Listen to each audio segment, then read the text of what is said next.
Hello, everyone. I'm very pleased today to have with me speaking Dr. Steven Pinker and Dr. Jonathan Haidt.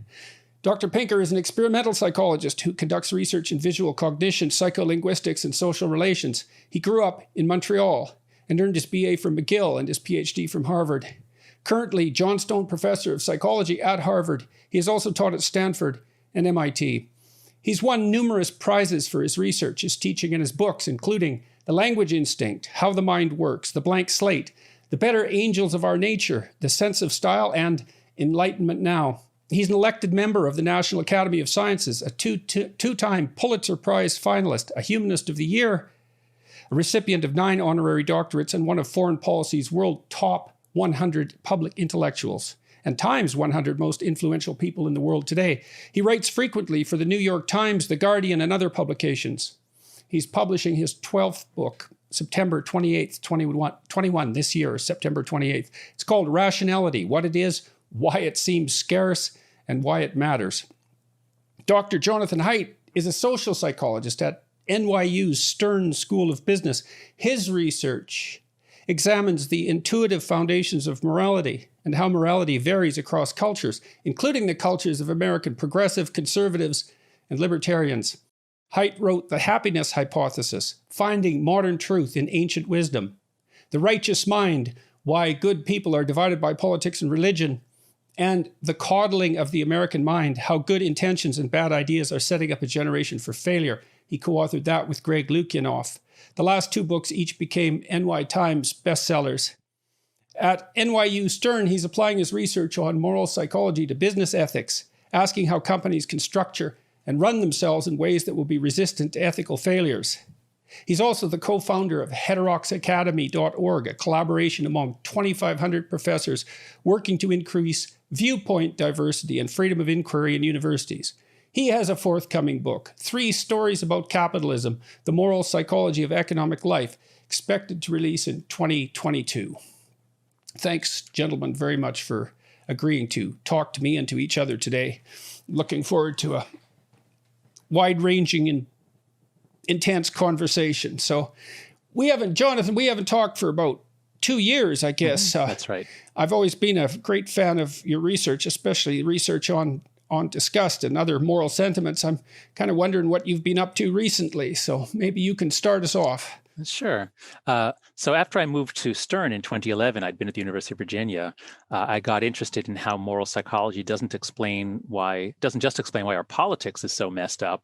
It also explains a lot of conflicts about economics and business. And so I saw left and right unable to understand each other's views of business and capitalism. And I thought I'd write a book on it. And I got a book contract in 2014. And I went off to Asia to do research for the book. And I came back and I was all ready to write when the universities blew up at Halloween 2015. And I had just co-founded Heterodox Academy. And then I got hijacked into a lot of, the coddling the American mind stuff. And that basically occupied me for 3 or 4 years. The capitalism book was due in 2017, and finally I have a sabbatical. I've got to write it. If I don't write it now, I don't know when I ever will. But it's basically about how to think about economics in a way that gets you out of the moralism. Maybe a theme that I'll explore today is how moralism messes everything up, at least about trying to figure out what's going on or trying to do research. What do you mean by moralism? Moralism is if you look at things in a framework, not of true versus false, but of right versus wrong, bad versus good. Once you put on that frame, Tyler Cowen has a quote somewhere in a TED Talk. He says, we think in stories, but as soon as you put a good-evil story, as soon as you interpret things in terms of a good-evil story, your IQ drops by 10 to 15 points. And I think that's right. It seems like kind of like a case of overgeneralization in some sense, right? You want to discuss a narrow issue, assuming consensus on everything you're not talking about. And then if you transfer that into let's say, a mutual elaboration of both your characters on the scale of good and evil, all it does is make things exceedingly complex. That never works in a marital argument, for example. For example, that's right. Right. We had a rule in our relationship, my wife and I, that we would try to argue about the narrowest possible thing in the given argument, right?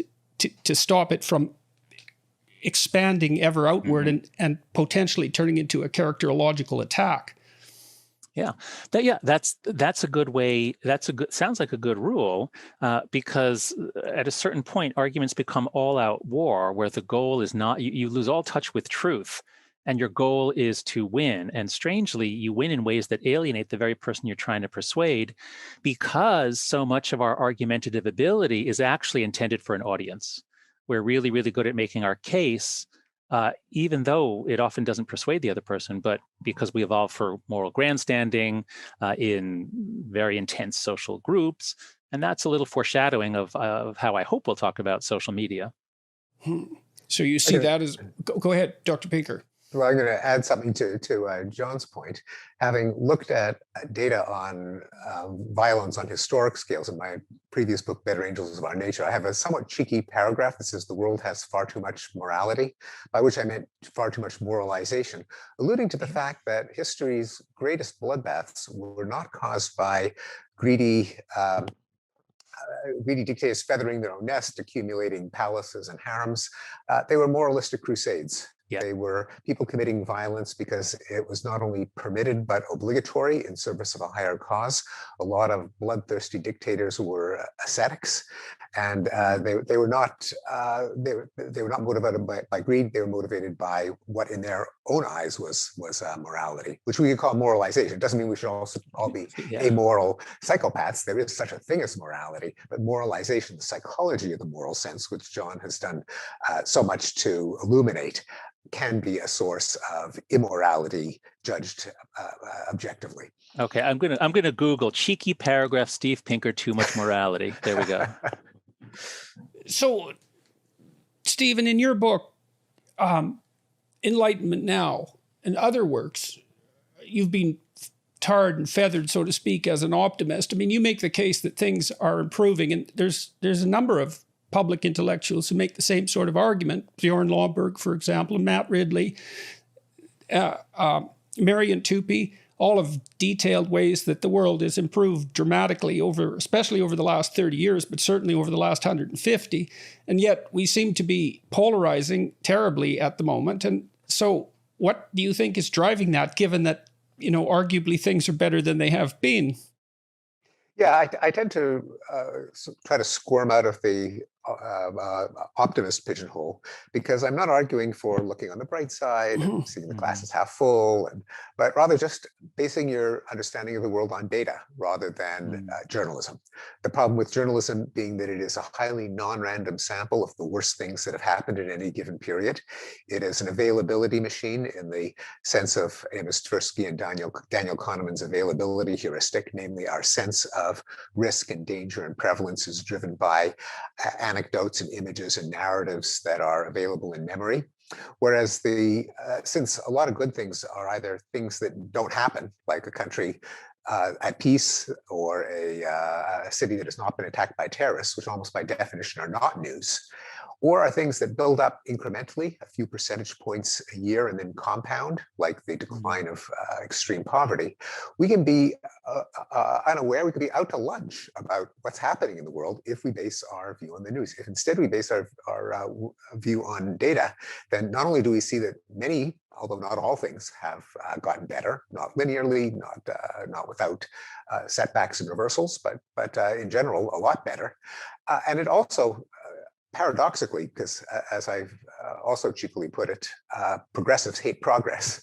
But the best possible case for progress, that is for striving for more progress in the future, for being a true progressive, is again, not to have some kind of foolish hope, but to look at the fact that progress has taken place in the past. And that means, why should it stop now?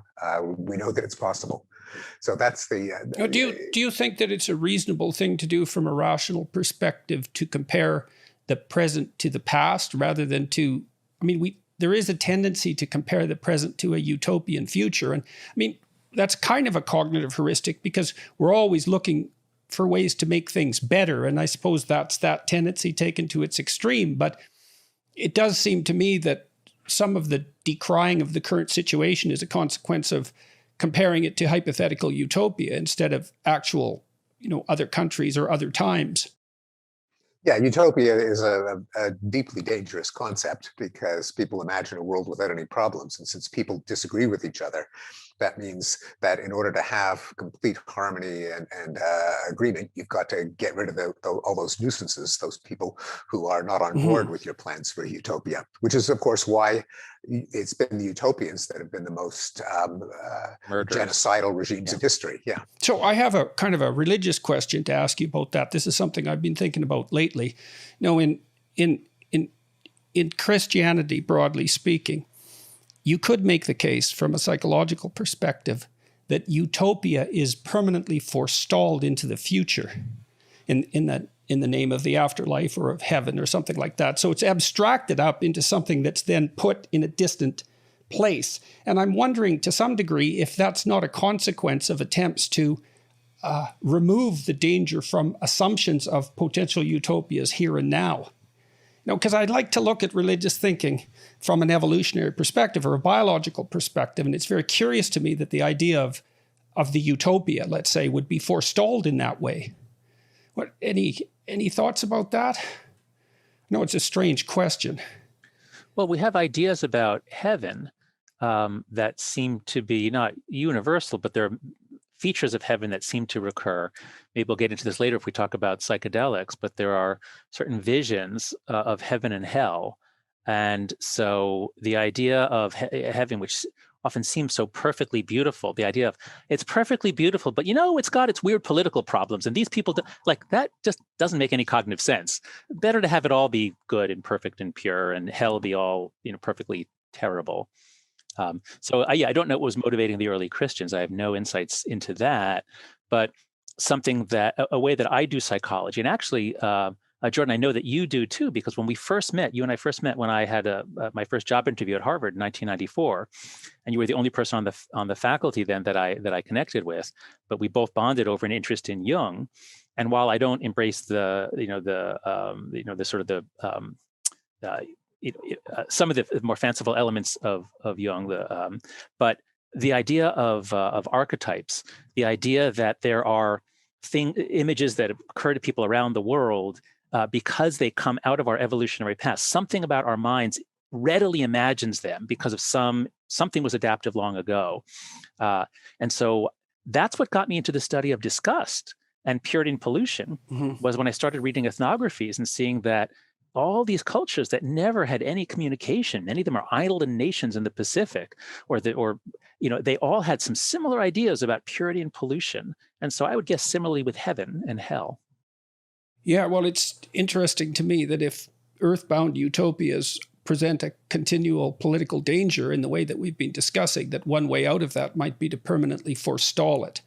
Because, and we also talked archetypally already, because you guys mentioned the fact that it's easy for political discussions to degenerate into something like an archetypal struggle between good and evil, right? It's that base level category that seems to emerge and confuse things when they need to be more specified and precise. Jordan, you're supposing that there is some sort of an evolutionary system that there has been enough competition between cultures that the ones that were utopian didn't win out, or you're assuming that somebody had access to enough data of world historical societies to realize that utopias tend to end in bloodshed. And guess what? Here we are in 2100, and while a few social scientists know it, most people are still, or many people are still utopian.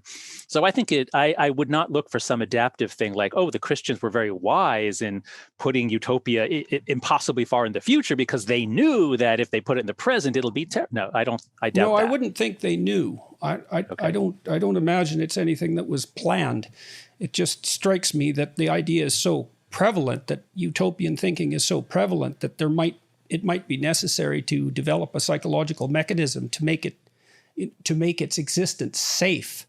I was thinking in some sense the same thing about ideas of God, because, and I don't know what you guys think about this, but it seems to me that it's possible that if there isn't a place in society for something like an ultimate value, then that degenerates down to the political level and starts to contaminate it. So if there is such a thing as a religious instinct, let's say, if it doesn't find its proper place that in abstraction, then you elevate other elements of society to the same level, and then that becomes dangerous. Well, it depends on what you elevate. If what you're elevating is human well-being, people should be healthy and happy and long-lived and educated and safe. That doesn't seem like such a bad moral value to elevate, and it's certainly better than some arbitrary stipulation from some scripture or creed that you can't justify to people who don't believe it antecedently. I mean, the problem with utopia is, I mean, among the problems, and I'm not sure, by the way, I'm the least qualified person on earth to talk about Christian theology or eschatology, but it seems to me there's also the notion of the second coming, there's end times, there's heaven on earth. I mean, there are notions of utopia that are seem to me not necessarily postponed indefinitely. But the problem with utopia, of course, is that it ignores the inherent trade-offs in the human condition, such as that if you can't have complete freedom and complete well-being, because people will choose to do things that screw up their lives. So unless you have a totalitarian nanny state, you give people freedom, they're going to do things that will lead to some bad outcomes. We're not all identical, and therefore anything that carries out the vision of some of us is going to be inimical to others. And so that's why a liberal democracy is basically a means for resolving disagreements, not a vision of what life ought to be. There's an inherent trade-off between equality of outcome and equality of opportunity or rights. And since we're not all clones, that means that if you just allow people to achieve the most they can, some people will achieve more than others, and there is that trade-off if you don't want to have extremes of inequality.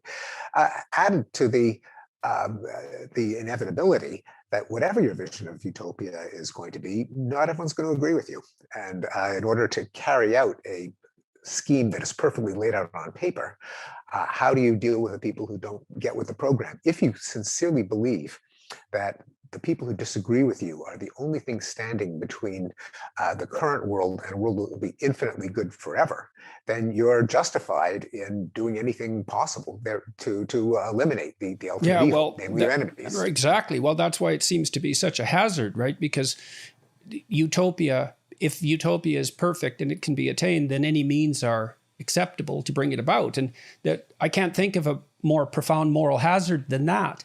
Yeah, we're all kind of channeling Isaiah Berlin here, but they're good arguments. Okay. So I'd like to wait. Oh, go ahead, if you don't mind, Jordan. I'd like to take what Steve just said, which is so sensible. It makes perfect sense. Yes, we need a liberal democracy for all these reasons. But yet somehow it doesn't seem to inspire people the way that a God does. And yes, we could elevate human well-being. Let's all have a religion around human well-being, and we'll do whatever it takes to advance human well-being. Well, I get invited to speak at Christian colleges and Christian associations and podcasts sometimes, because even though I'm a center-left atheist Jew, when they read The Righteous Mind, they find it useful, and they see that I don't have the usual academic contempt for religion. I actually think religion, at least in the United States, religion on net is a very good thing. And so when I speak to Christian audiences, I often start off by saying, we actually agree on something extremely important, which is that there is a God-shaped hole in everyone's heart. And Pascal didn't say exactly that, but he said something more or less to that effect. And I say, yeah, there is a God-shaped hole in our heart. We just disagree on how it got there. And you think it's there because we long for God and God exists and God fills it. I think I'm a naturalist. I think we evolved to be religious. And I tell that story in The Righteous Mind, how we evolved for sacredness and gods and how gods have evolved culturally. And so I think central to our conversation here, or rather we're having this academic conversation in the context of a country going insane with bad religions. And by bad religions, what I mean is people have found something that fits the hole. And so it's deeply satisfying, but it makes them behave in ways that are incredibly destructive to a liberal democracy. Whereas the older religions at least went through a process of evolution, especially those that made it in a free country like America. They tend to be kind of nice.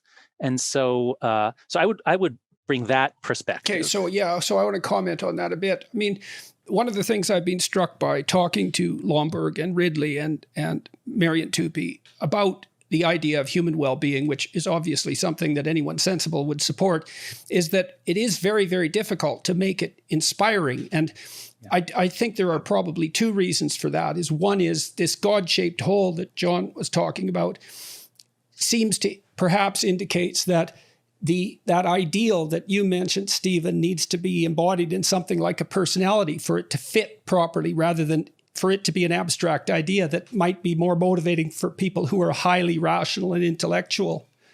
And so it isn't obvious to me how an ideal of, say, incremental progress towards well-being, which might be regarded as a prime Enlightenment sentiment, can be fashioned in some sense so that it fulfills the psychological requirements that Jonathan was describing.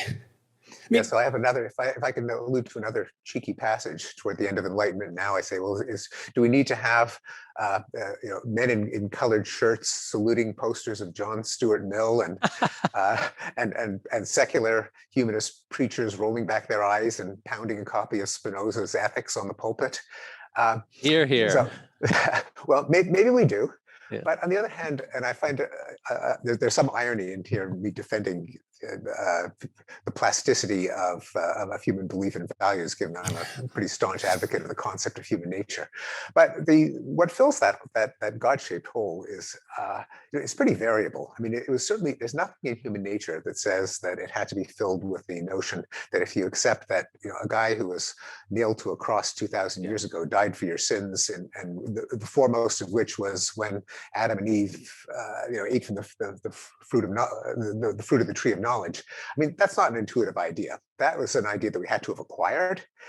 We also know that despite the prevalence of religious belief, there's an awful lot of the world's population that does not believe in any deity. The population of China, for example, a large proportion of the population of Western Europe. In the United States, millennials and Gen Zs have some vague notion of spiritual but not religious, but they're falling in droves away from specific from formal religions, but that makes them more vulnerable to these new political religions. Well, indeed, no, I agree. But the thing is that those aren't specifically, they're not literally religious in the sense that they appeal to the supernatural or theological. They're crummy moral systems, and so it does leave open the possibility of having a not so crummy moral system. But the essential element, I think, is that it unites a group against other groups. Yeah. So human well-being wouldn't do it, but fighting white supremacy or fighting CRT or the communists or the fascists or whatever.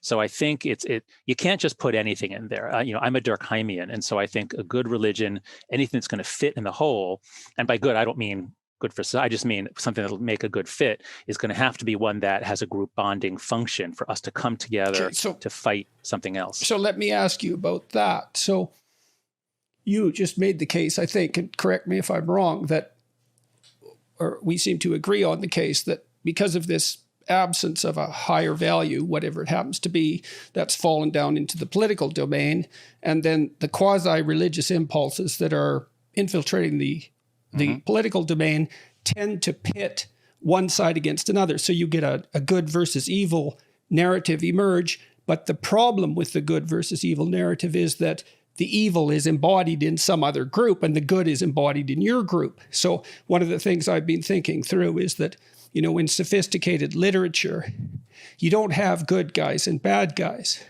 You have good guys and bad guys in the same soul. And that's the Solzhenitsyn quote. Yes. Oh, right. Exactly.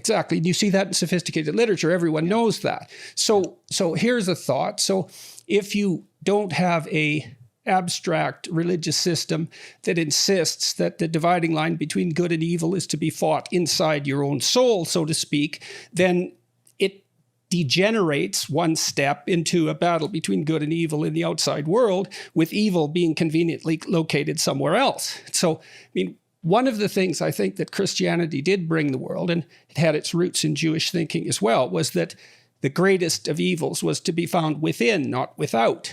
And maybe that's one way of protecting society from this schismatic tendency that we see reemerging. Let me give you an example, okay? Yeah. I'll just go through this very quickly. So, in the book of Genesis, in the story of Adam and Eve, you have evil located as a snake, right? So it's a predator. It's the predator in the garden, and predatory snakes were hell on primates. So there's plenty of evolutionary reason for that. But then you can imagine, so there's an insistence in Judeo-Christian thinking that the snake in the garden is Satan, which is a very odd idea. I tried to think that through. I thought, okay, snake as predator, other person as predator, group as predator, soul, inside your soul as predator. It's increasing psychologization of the idea of predator because, when we were animals, like other animals, we were preyed upon by straightforward predators and then by other people and then by other individuals. But then we figured out that battle was within. And if it isn't occurring within, then is it necessary that it is transferred to something that's occurring without?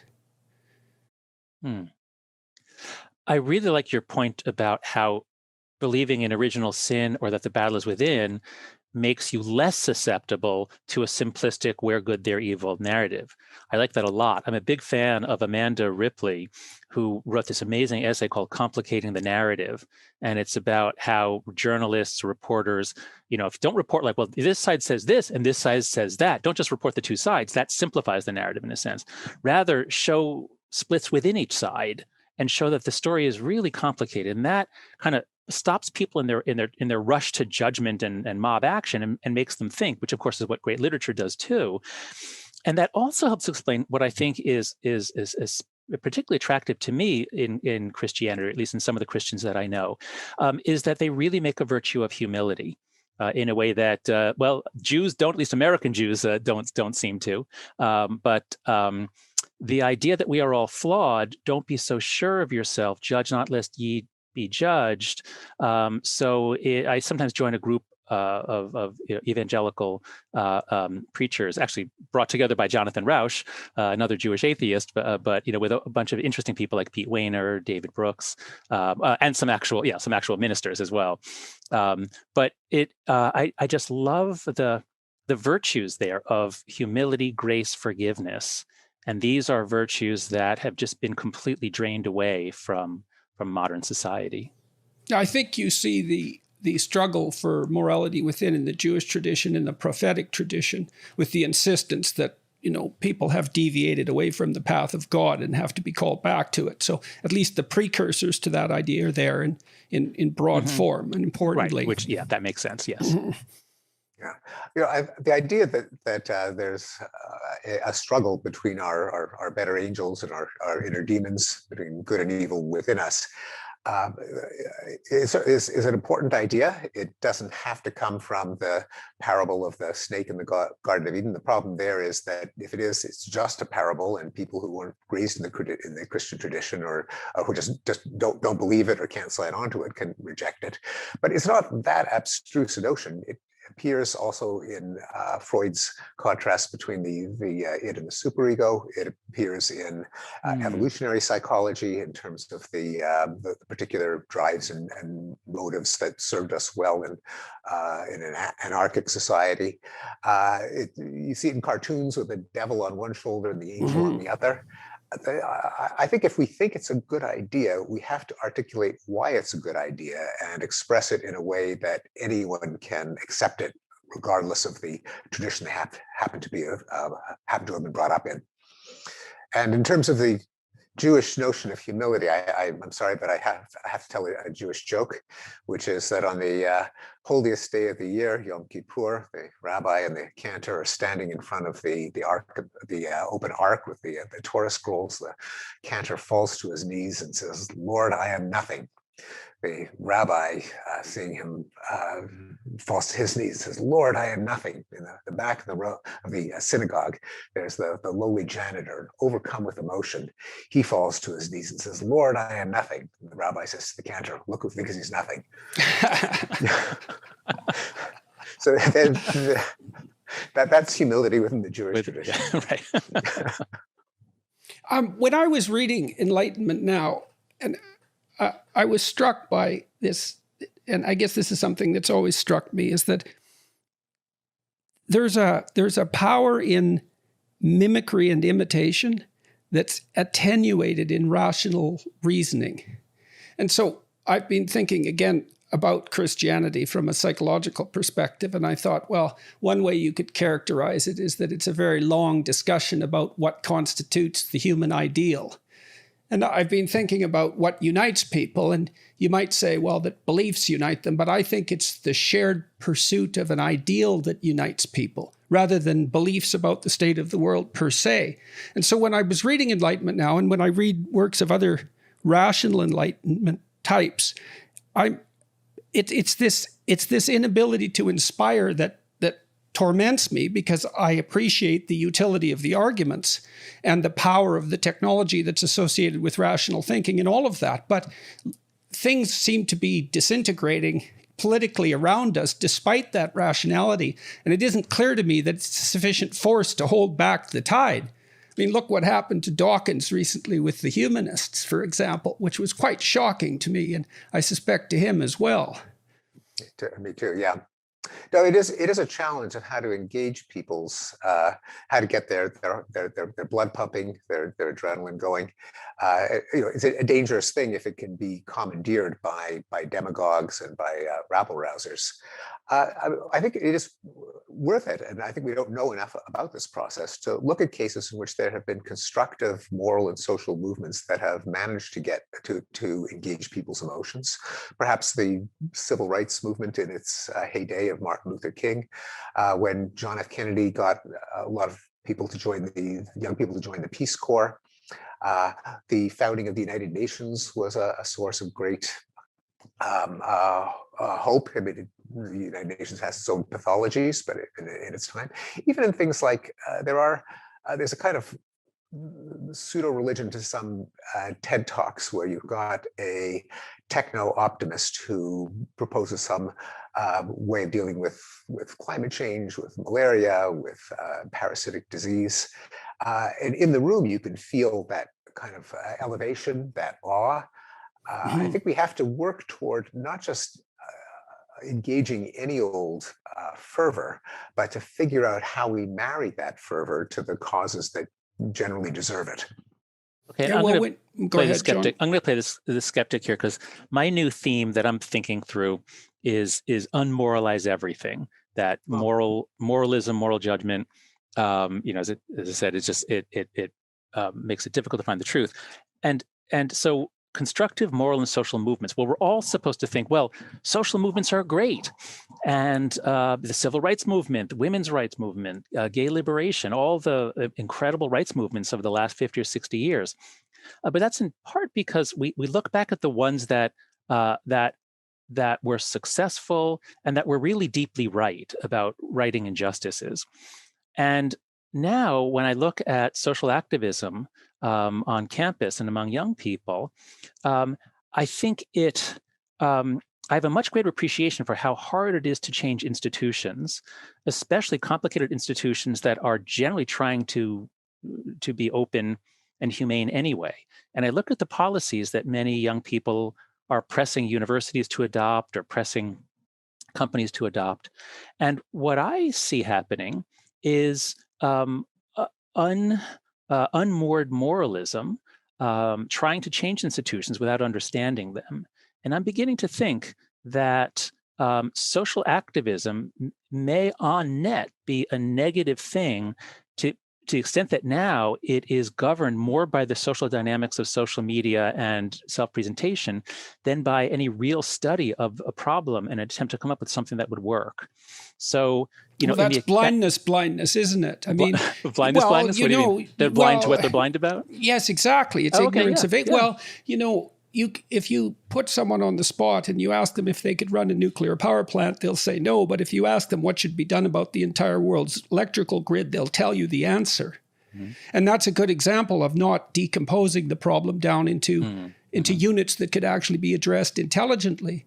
But so you're noticing this activism, and you're doubtful about its utility. And your solution, and we can talk about this more, is to take the moral fervor out of it. So I was thinking recently about Jean Piaget's argument. His final stage of cognitive development, hardly anybody knows this, but it was the messianic stage.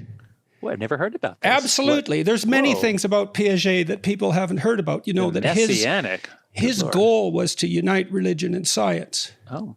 Yes, I mean, Piaget is a very strange character, and all you hear about is the rational stage theory. But anyways, the last stage was the messianic, and he identified that as a stage in late adolescence. Not everyone reached it, but that it involved a world-changing fervor, and he identified that as part of what catalyzed identity. And so we're seeing that these students, they come to university, they want to catalyze their identity in a profound way and orient themselves.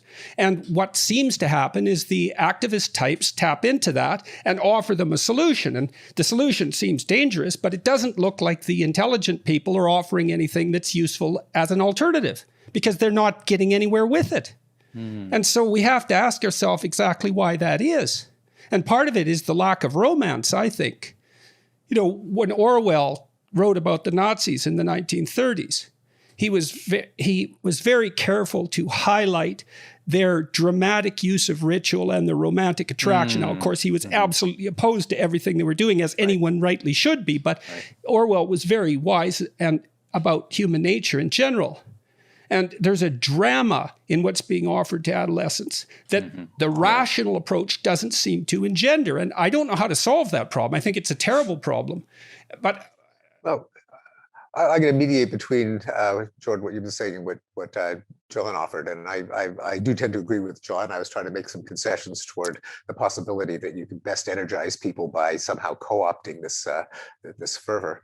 But I think it's probably an open question: how much can you engage people without the trappings of religion or pseudo-religion? Can you engender a problem-solving mindset as opposed to a struggle mindset? That's right. And before we write people off and saying, no, they can't, no one likes solving problems, it's too boring, it doesn't get the heart pounding, they've got to wear colored shirts, they've got to salute something, they've got to bow down.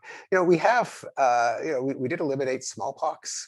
We've drastically reduced the amount of warfare, partly because of John and Yoko and Peter, Paul and Mary, but also because of much more practical treaties and organizations.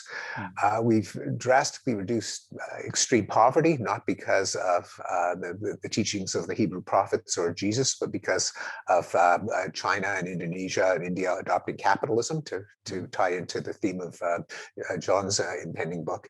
So there is a tendency, there's a vulnerability in people to want to belong to transcendent movements involving some kind of conflict. On the other hand, we haven't done so bad at combating disease and poverty and war with a more technocratic problem-solving mindset. So maybe Jonathan's right that we ought to just minimize these dangerous passions and treat more things as problems to be solved. Well, my concern, I agree with your description of what came before, but my concern is that the universe is different after 2012 than it was before 2009, that the fundamental nature of society was rewired by everyone going on to social media, especially Facebook and Twitter, but all the other platforms as well. And so whatever was possible, whatever the arrangements were before, some of that is still valid today, but a lot of it isn't, and we often don't know what parts. And so whether you're talking about how we mobilize to solve problems, so just to take one example, activist movements generally had adults in them. They had adults, and then young people would come into them as well. And there were multiple generations of knowledge about how things work and how they want to change. But now that everyone is connected to everyone, and things go at many times the speed, I think you can have a groundswell for a reform of a system that gets pushed through within days or weeks, just by people with very little input from adults. And that's why I think we see over and over again demands, just speaking from the area I know best on campus, demands at dozens and hundreds of schools year after year for things that make race relations and inclusion and diversity worse. So I'm just concerned, and this is just one little example, but in so many ways, I think the 2010s were weird because life after 2012 is just fundamentally different from life before 2009. Well, do you think? Go ahead, Stephen. Yeah, although I see that happening, and there has been a change toward intolerance and struggle as opposed to problem solving in the last few years. On the other hand, the demands are being accepted by baby boomers, by the deans and the provosts. And if you rewind the tape back to when we were college students, there was an awful lot of inanity and extremism and repression of speech.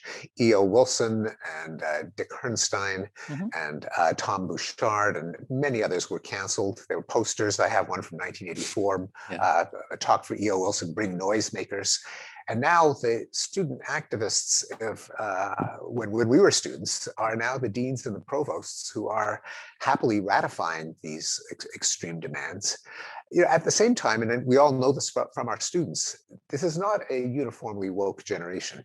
There are an awful lot of students who are intimidated into silence, and they think, gee, I must be the only sane person. Everyone else is crazy. And an awful lot of people are all thinking that. So I do agree that there is a problem of just mature judgment, but it isn't completely a cohort effect. And a lot of inanity in our generation. But that's my point, is that it's not a cohort effect. It's a change in dynamics. So it used to be that there would be some activists, but other people could still have a conversation, or they could still have they could still play a role. You're right that the people giving into the demands are people from the previous generation who were at least that generation earlier, but they're not happily giving in. I've spoken to many leaders in the academic world. They all hate it. They feel stuck. They feel pressured. They don't know what to do. And now it's the same thing, people leading nonprofits, especially progressive nonprofits or companies. So it's not that young people are woke, it's that the dynamics have changed so that the woke among the young now have such power to intimidate others into silence. And this is what we see in universities, that students are not afraid of their professors, they're afraid of a subset of students. And the professors are not afraid of anyone except this subset of students. And the presidents, well, they have donors and other people to please, but the dynamics of social media allows a small group to weaponize their moralism and to intimidate others into silence. And this is happening in so many institutions, not everywhere, but it is happening. And so what we need to do is not change a generation. What we need to do is change the dynamics so that bad ideas don't dominate and intimidate. So why do you single out 2012? So 2009 is when Facebook added the like button and Twitter added the retweet button. And before then, social media was not particularly polarizing. People would put up a Friendster page or a MySpace page or a Facebook page with what they liked, and here's who I am, not polarizing at all. And then in 2009, you get the like button and then the retweet button, and then Twitter and Facebook copy each other very quickly. So now both platforms have both like and retweet. Now both platforms have huge amounts of information about engagement, and now they can algorithmicize all the feeds. And so as it's more engaging, this is the 2 or 3 years where at least adolescents, I have data data from national surveys showing this is the 2 years when adolescents go from mostly not being on these platforms every day to now teen social life is mostly conducted on various platforms. So do you think are you characterizing that as a positive feedback loop, essentially? The like buttons with the algorithms? Yes, exactly. It's a feedback loop, and it's also the most powerful, not Pavlovian, it's just behaviorist conditioning mechanism ever. Thank you. Thanks, Steve. Operant, yes. I haven't taught Psych 101 in 10 years. But, if you think about it, many people have seen that video of B.F. Skinner training a pigeon to turn in a circle by just reinforcing slightly more counterclockwise behaviors in the video. And if you think about it, as soon as someone gets on social media and they post something, now people are giving them little reinforcements. And it's within seconds. I mean, you post something and then sometimes you check within a minute, what did people think about it?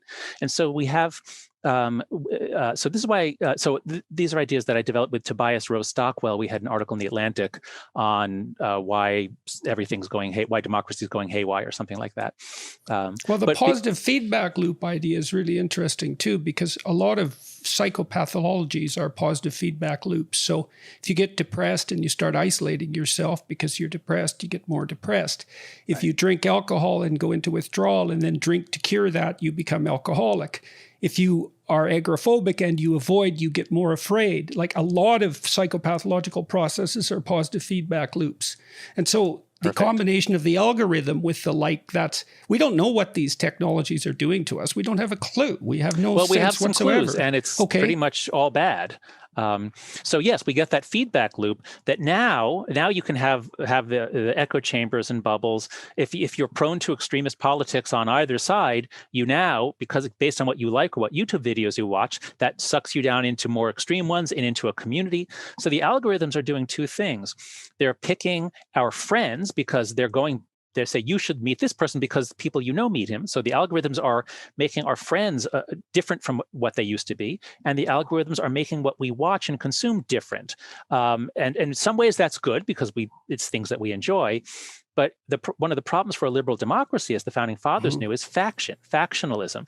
People become so focused on defeating the other side, they lose sight, they lose concern for the common good. Well, you might also think that it would be necessary, like if you go to public school, you go to school with 30 people who are basically randomly selected from the population. And so then you have to maybe in Canada, modify. Okay. Well, in Canada, Not you in have Canada. you have to modify your behavior to take into account a broad range of people, and you didn't pick them.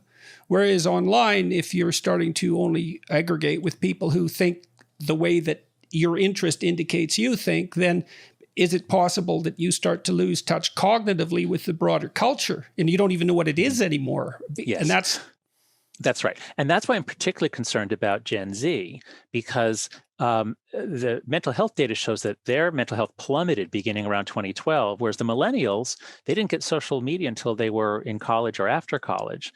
And I think that if you're exposed to a broad range of ideas and books and people, you have a chance to get your mind broadened when you're young.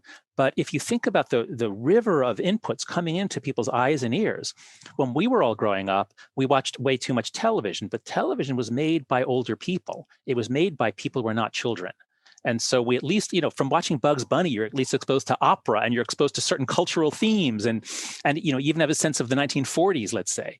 But once everyone got onto social media all the time, now the river of inputs, so much of it was created in the last week or two by people your age. And so there's just not much room for people in this post-war, in the after times, let's say, after the social media world, there's not much room for kids to learn anything about the 20th century or communism or Nazism or great literature. So much input is jammed up with trivia, ephemera, and to the extent that there's political content, it's not broadening your mind, it's turning you into the kind of factionalist that the founding fathers feared. So that's my most pessimistic take. That yes, Steve is right. We had incredible progress up until 2009, but in the world after 2012, I think our institutions, that the institutions of liberal democracy, are in such danger that it's quite possible that the future will not be like the past. I don't know what's going to happen, but I now see that as a possibility that I didn't see 5 years ago. And what do you see as the danger at the moment? So the danger, I think, is that a secular liberal democracy is a miraculous thing, but a fragile thing. And we briefly thought in the 1990s, with the fall of the Berlin Wall, that this was the end of history. Liberal democracy had won. Eventually, North Korea, Iran, well, everybody's going to be a liberal democracy. Once they get a little richer, they'll want that. But now it's clear that the founders were right that a diverse democracy, a democracy per se, is very difficult, very fragile, and as Madison said, as violent in their deaths as they are short-lived in their lives.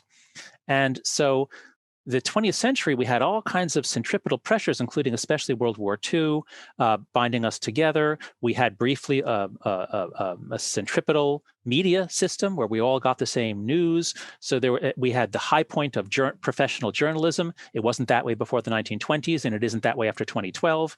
So there was this period where the institutions that grounded us to truth, or rather gave us a process by which we could make progress towards truth and weed out terrible ideas, that it turns out was just a temporary thing. And I see it fading away. And this is, so Jonathan Rauch has a book coming out in a week or two called The Constitution of Knowledge.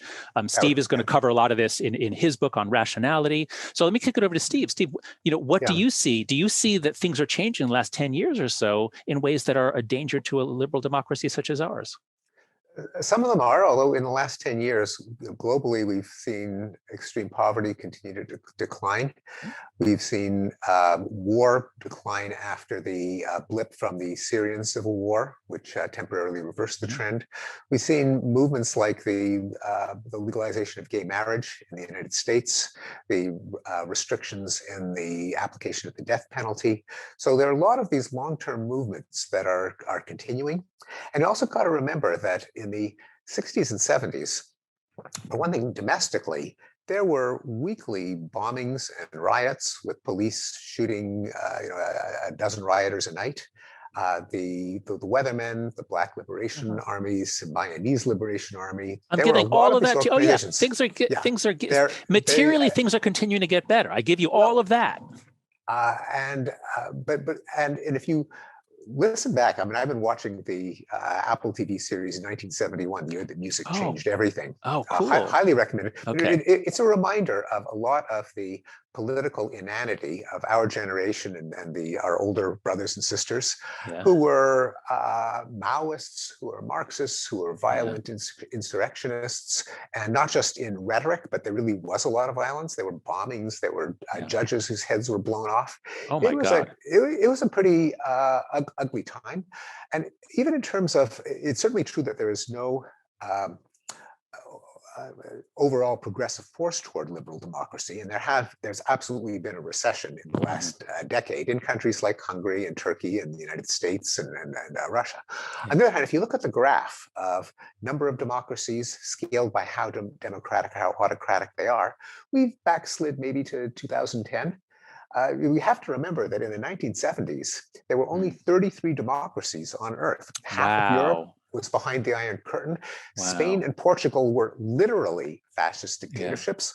All of Latin America, juntas, banana republics, military governments. Taiwan was a military dictatorship. South Korea was a military dictatorship.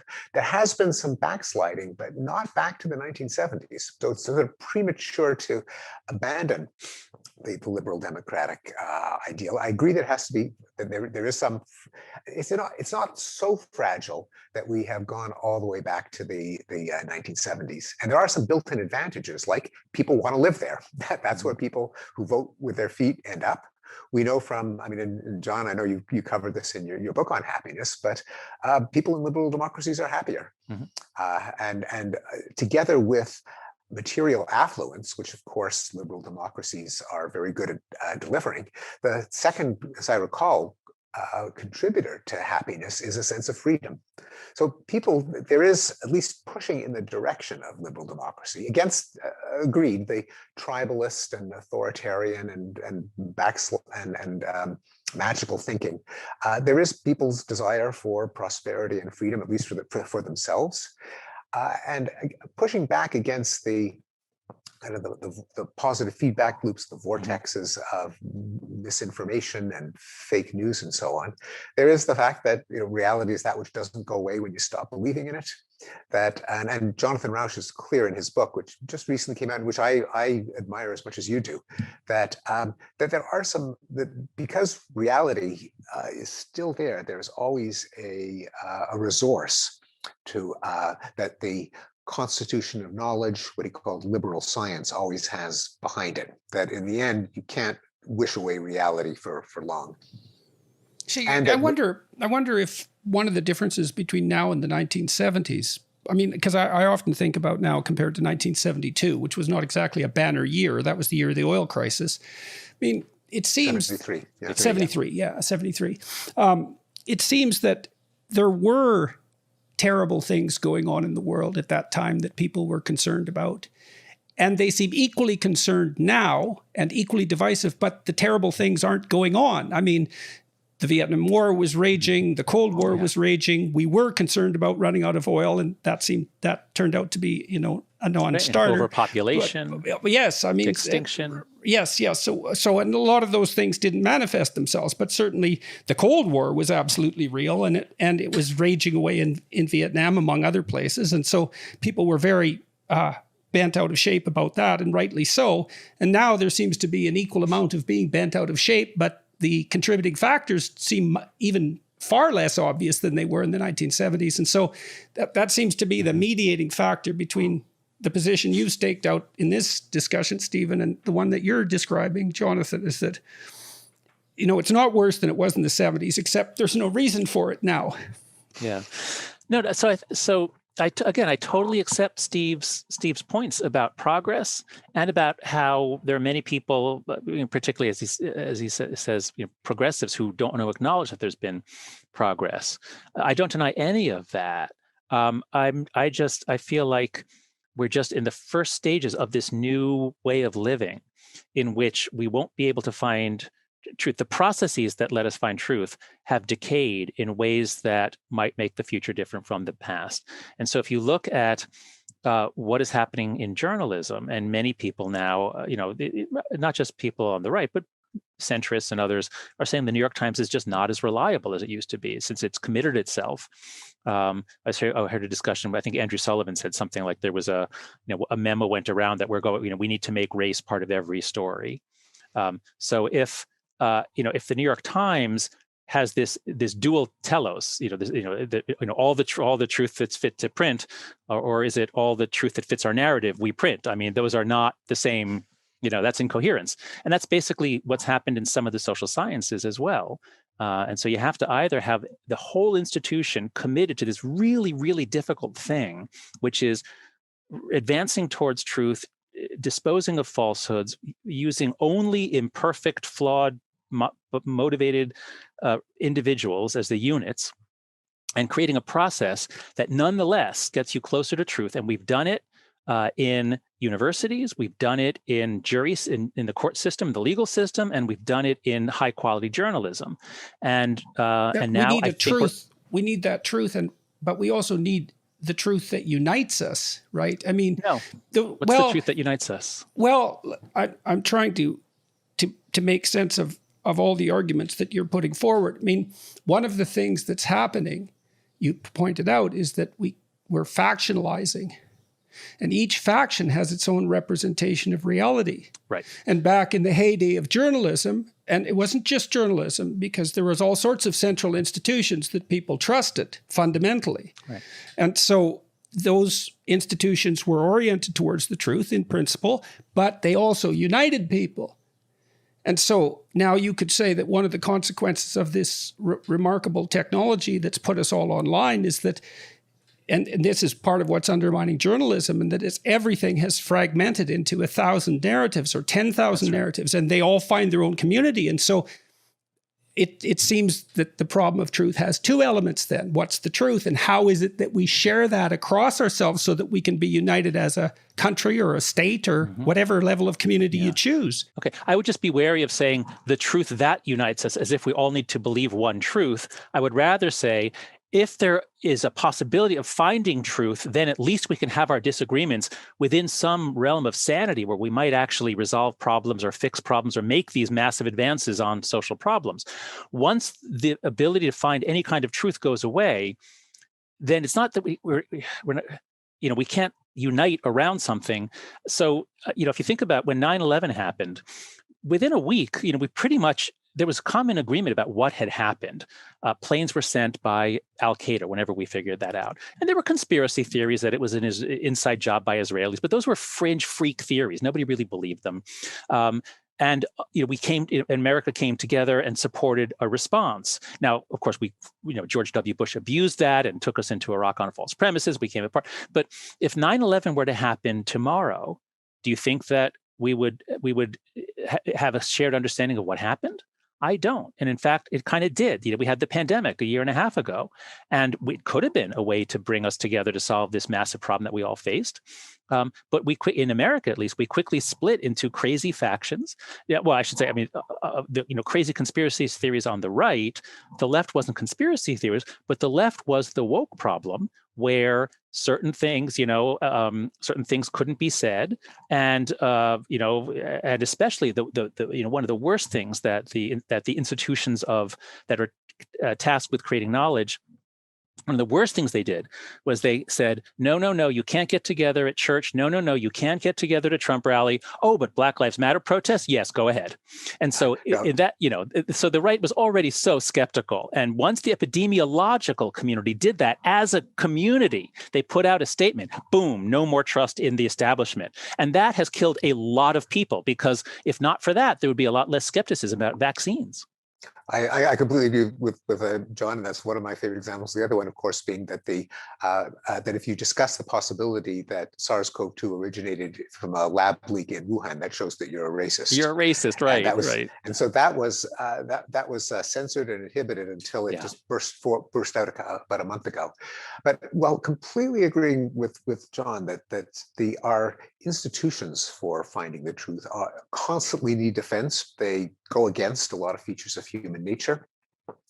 And then I just want to caution against thinking that it was that much better in the past. I mean, one of my favorite quotes is that the best explanation for the good old days is a bad memory.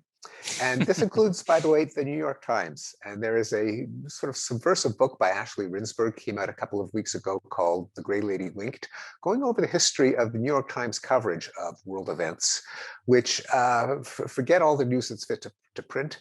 They downplayed the Holodomor, the terror famine in Ukraine under Stalin. Their Berlin chief during the 1930s was a Nazi who constantly apologized for the Nazi regime. The coverage of Fidel Castro in the 50s amplified the strength of the guerrilla movement. The weakness of the Ngo Dinh Diem regime in South Vietnam, leading to the CIA-inspired coup, may have been inflated by New York Times coverage. There's actually a history of activism. Thank you for that. I didn't know that. And here's another way of looking at it. Again, I don't want to be to take on the optimist role too thoroughly, because I agree with John. A lot has gone wrong in the last few years. Again, the constant vulnerability of the institutions of liberal democracy and truth-seeking. But where was I going with this? The best explanation is a bad memory. Yes, right. And the problem with an aphorism is that it makes you forget what the original point was. But it was a good aphorism. But it was a good aphorism. Well, we were talking about the New York Times and about the fact that it's never been what it was, and you walked through that and the fragment. Oh yes, here's one. Okay, now here it was. Okay, and one. I don't want to say it's a note of hope, that is, that it will inevitably get better, but rather it's pointing a way to what we ought to do if we want it to get better, which we may or may not succeed at. Right. Which is that every new medium opens up a kind of a wild west of apocrypha, of a carnival of nonsense. This happened with the printing press, the printing press, and with the mass production of newspapers and pamphlets and radio. There was massive plagiarism. Newspapers in the 19th century reported the discoveries of sea monsters and miracles and revivals of the dead and all kinds of nonsense. And it took a while for it to settle into norms that would allow people got fed up with the nonsense. They did gravitate to the more reliable sources, but it took a while for those norms and fact-checking mechanisms to be implemented. And online, we have seen the social media companies belatedly try to keep people out of those positive feedback loops, those rabbit holes. And we've seen, and this is a point that Jonathan Rausch and I independently made it in our books, that online media can actually implement a regime of fact-checking and truth-seeking. We see it in the contrast between the social media like Twitter and Facebook, without the likes and the retweets, which seem to bring out the worst, and something like Wikipedia, which despite its early rough years, we all have to concede it's really, really good. It's better than the alternatives. They do it because their rules of engagement were different in a way that, since it's a confounded experiment, we don't know what was the secret sauce, but some of them were the principles of commitment to objectivity, viewpoint neutrality, the mechanisms of peer correction under the but not devolving into flame wars, although it does happen in the Wikipedia talk pages. But somehow they managed to land on a set of rules that brought out a more rational side of us. And the question is, how do we isolate what they did right and apply it elsewhere? Right. Well, it's nonprofit, and it actually brings people together for different viewpoints. There's an article that came out 2 or 3 years ago showing that articles about politics and social science that had a political diversity in the authors were rated as higher quality than those that had less. So viewpoint diversity is rewarded. That's right. It's one of the essential features for a species that is so committed to confirmation bias and to finding whatever supports my side or what I've said publicly. So yes, Wikipedia hit on it found a way to harness viewpoint diversity to create a better product. And so yes, I think we should put John Stuart Mill up on a pedestal, and we should bow down to him, and we should have a new religion. We'll call it Millionism or millenarianism, or no, I don't know what, but something. So I guess I wonder if those modifying technologies will be able to emerge in the new environment, because things change so fast.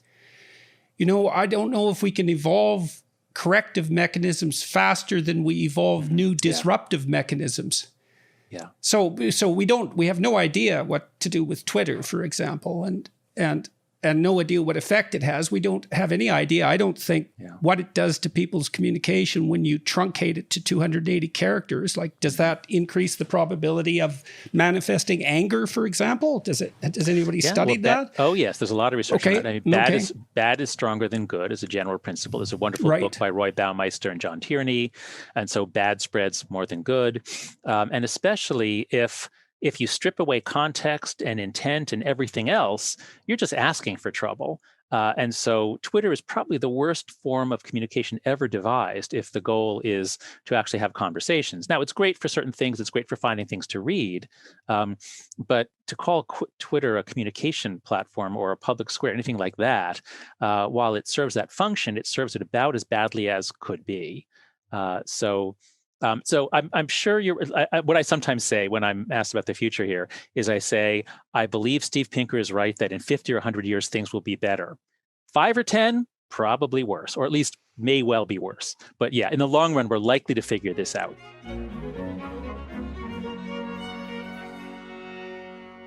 Okay, so we're going to say goodbye to Dr. Pinker at the moment. Thank you very much for agreeing to talk with us today. I appreciate that. And best of luck with your new book. Hopefully we'll talk to you again in the fall when it comes out. Very good to see you. Nice to see you, John. Nice to see you, Jordan. You too. Bye. So let's start by talking a little bit more about the righteous mind. Okay. And I'd like to know more about your conceptualization of religious instinct, religious impulse, something like that. It's like, how do you view that, and why is it that you've been asked to talk to gatherings of religious people, for example? Yeah. So the story that I tell in The Righteous Mind is that humans are products of multi-level selection, which means that for the most part, if you read Richard Dawkins, for the most part, it's selfish genes create their survival machines, animals or plants, and those survival machines compete with other survival machines. And that's what we all know, sort of textbook Darwinian evolution. But while I love Dawkins' writing, I love The Selfish Gene, he, for some reason, says that plants and animals are the vehicles that the selfish genes travel on, but groups are not. He just says groups can't be. He just rules that out, if I remember correctly. And for most species, that works great. But for bees, for example, it obviously doesn't work. For bees, it's obvious that the unit isn't the individual bee. It's the hive where the queen is the ovary. And the argument that I make in The Righteous Mind is that humans show signs of some group level selection. That is, we're primates. We're like chimpanzees and bonobos in a lot of ways. But we have this ability to lose ourselves in something larger, to become completely unselfish, to sacrifice for the group. That is unlike any other animal that is not genetically 50% or more shared genes with all the other animals in its group. And So drawing on research on early human origins, and especially the period around from like 1 million years ago to 200,000 years ago, it appears that we did live in groups that competed with other groups for territory over all sorts of things, and that often wiped out or killed other groups. And so I think there was some degree of group level selection. We are everyone here on Earth now our genes are not a cross section of the genes that were on this Earth 100,000 or 200,000 years ago. Most groups left no trace, and other groups went on to spectacular success. So the way you see this is not by having an argument about altruism, which is where the argument is usually done. Steve Pinker and I Steve disagrees with me on this. Steve doesn't think that group selection played any role. But I think if you look at groupishness or tribalism, why are we so tribal? Why do we love to paint our faces and band together and drink together and do all this stuff for sports? Why do we have these tribal responses? And I talk about my response on 9/11, on September 11th. I had this deep urge to display an American flag. Like, where did that come from? It was almost like a Jungian sort of like thing welling up from my collective unconscious. It was weird, but I had a real urge to display an American flag. But as a professor, I couldn't really do that because people would think I was a Republican. So it's the solution I came up with. Well, it's one way of marking yourself as not a terrorist. Not a terrorist is to what? Fly a flag. I mean, if you imagine that your group is attacked, the first thing that's relevant is who's with you and who isn't. And I mean, that was made public politically by Bush, right? If you're not with us, you're against us. And so that might be part of an atavistic attempt to say, look, guys, I'm definitely on your side. I'm not trying to put it down. Yeah. Well, okay. But but you're suggesting an individually adaptive reason for flying a flag, but you wouldn't need that if we didn't have the groupish tribal thing of let's kill people who aren't going along with us. So anyway, to bring this back to religion, my point is that we evolved in this dynamics of group versus group. And here I follow David Sloan Wilson, in saying, conflict within conflict at any level brings about cooperation at the next level down. And so we come together we cooperate intensely in order to compete with other groups. And that would be a hallmark of a long period of intergroup competition, which shaped which genes have come down to us today. So anyway, we didn't evolve for big gods. We didn't evolve for Yahweh and Allah. We evolved for little gods and sprites and the god of this river and this tree, and we evolved to worship our ancestors, and we evolved just this really intense spirituality that manifests in a magical world. We have all of these beliefs that don't track reality, but they do serve a Durkheimian function. That is, they do serve, I believe, not to help us understand the world, but to bond together with others so that we can survive in this world in conflict and competition with other groups. That's the Durkheimian story. And in The Righteous Mind, I was so pleased that I could integrate two of my heroes in the social sciences, which are Durkheim and Darwin. They actually fit together perfectly on the subject of multi-level selection and even on ideas of sacredness and groups coming together. So that's the approach I developed to religion. The Righteous Mind, I originally thought I'd read about politics, but the subtitle is Why Good People Are Divided by Politics and Religion, because they're largely the same thing psychologically. So that idea of the sacred, we might ask, what are the preconditions for being able to live peacefully with other people? Mm-hmm. And it seems to me that, if we're all law-abiding, for example, then we all embody the body of the law. And so what that means is that we're imitating something. Mm-hmm. We're all imitating the same thing. Mm-hmm. And that's what makes us the same. And that's why I commented earlier in our conversation that maybe what unites people isn't so much belief as the pursuit of something like a shared ideal. Yeah, and so, I'm a little, yeah. Well, okay, let me just develop that a little bit, because you talked about what was sacred. Mm-hmm. And it seems to me that there's an association between what's sacred and what inspires awe. Does that seem reasonable? Yes, absolutely, yes. Okay. Do you think it's reasonable to presume that the instinct for awe is the same as the instinct for imitation, for mimicry? I don't think they're the same. No, I don't think they're the same at all. Okay, let's go into that a little bit. So I'll tell you why I think they're the same, and you tell me why you think they're not, if that's okay. Well, please, that'd be fun. When people, well, let me give you an example. People can be possessed by a spirit at a football game. Mm-hmm. Yeah. And the teams are cooperating and competing in the way that you described. So there's a tribal element, but overall they're immersed in cooperation because they're all playing soccer. And then they're competing to hit a target fundamentally, which is the goal of most sports events, is to hit a target. Okay, so the teams organize themselves into hierarchies of talent, etc. Essentially, there's a star. Perhaps the star makes a phenomenal athletic gesture and hits the target. And the entire stadium stands up and spontaneously, right?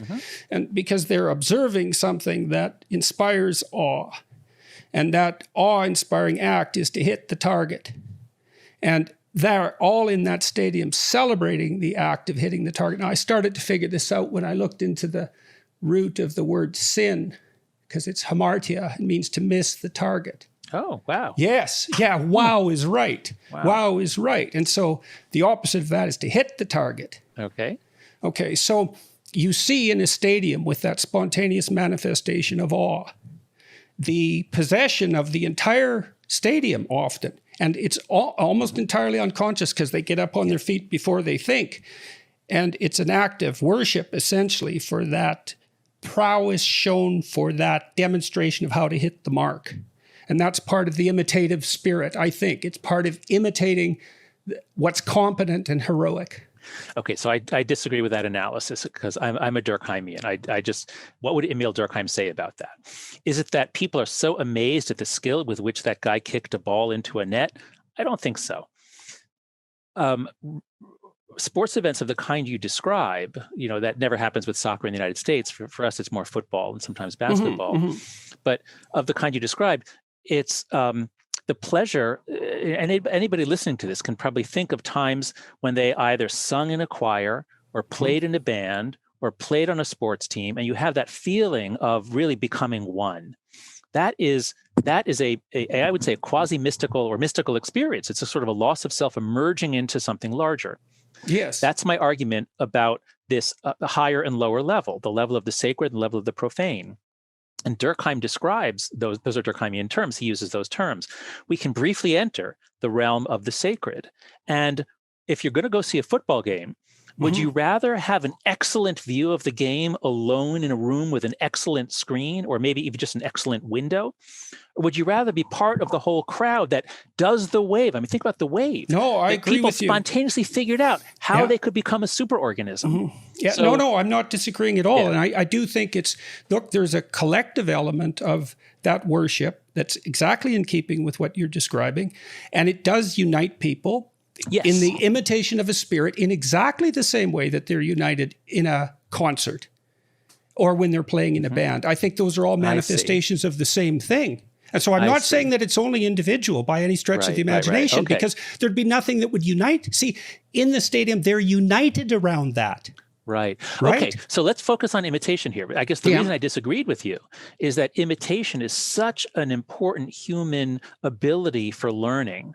The fact that we, and here I draw from Joe Henrich and others, their approach to cultural evolution, Joe's book, Why Humans Cooperate, and The Weirdest People in the World. And for humans, the nature of the game is not who has the biggest, strongest, or the biggest teeth. It's who learns the most, who learns the best. And we have all this optimization for learning fast. And imitation is a big part of that. So we do imitation, but we do selective imitation, and we figure out who should I imitate. So that would be a sort of a lower level, ubiquitous, crucial human ability that we have, has nothing to do with religion, nothing to do with awe. But then I think we can bring our accounts together by saying, now then we also have this thing about we're able to come together in larger groups to pursue common interests, especially in competition. And as we do that, we use our imitation abilities. We draw on our imitation abilities. And so religious worship, it's always puzzling me. In Judaism, you daven, you bow, but it's not in sync. So that one is, I think, a little different. But often you sing, you sway in harmony, you do what everyone else does, and so that's to atone. The At davening one. is to it. At one-ment, atonement. Oh, at one mint. Yes, absolutely. Yes. So let's go back to imitation. Okay. So, okay. So, look, when a son acts out a father when he's playing house, he doesn't imitate his father, by which I mean you could observe the father walking across the room and making certain motions, and the son by no means precisely duplicates those motions. Right. What the son does is observe the father across a wide variety of contexts, extract out the gist, and imitate the gist. Yeah. Okay, so you made the claim that what we're imitating is the capacity to learn. But I would modify that and say, no, we're imitating the capacity to explore. And there's a difference there. Well, the difference is that learning is, in some sense, it has the connotation of a kind of passivity. Whereas, did you ever see that medieval drawing of the sky all covered with stars and the man on the edge of the earth with his head poking through the firmament? Does that ring a bell? No, an actual medieval drawing or a modern cartoon? Yes. No, it's a medieval drawing. It doesn't matter, but it's to boldly go where no one has gone before. Yeah. In the modern parlance. Well, there's a narrative that drives that, and that's the thing that's imitated. And I think all of those collective manifestations of immersement in the sacred that you're describing are opportunities for people to collectively engage in attention to and elevation of something like that.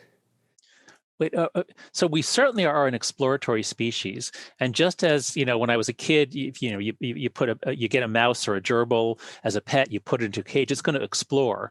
So mammals are many of them are very explorative. Human children are too. Is that what I'm sorry, you're saying this is what religion is somehow related to our exploratory instincts? What do you mean? Yes, that it's a manifestation of our attempt to abstract out what the essential element of that is. So, for example, in Christianity, I think the faculty that's elevated to the highest degree is logos.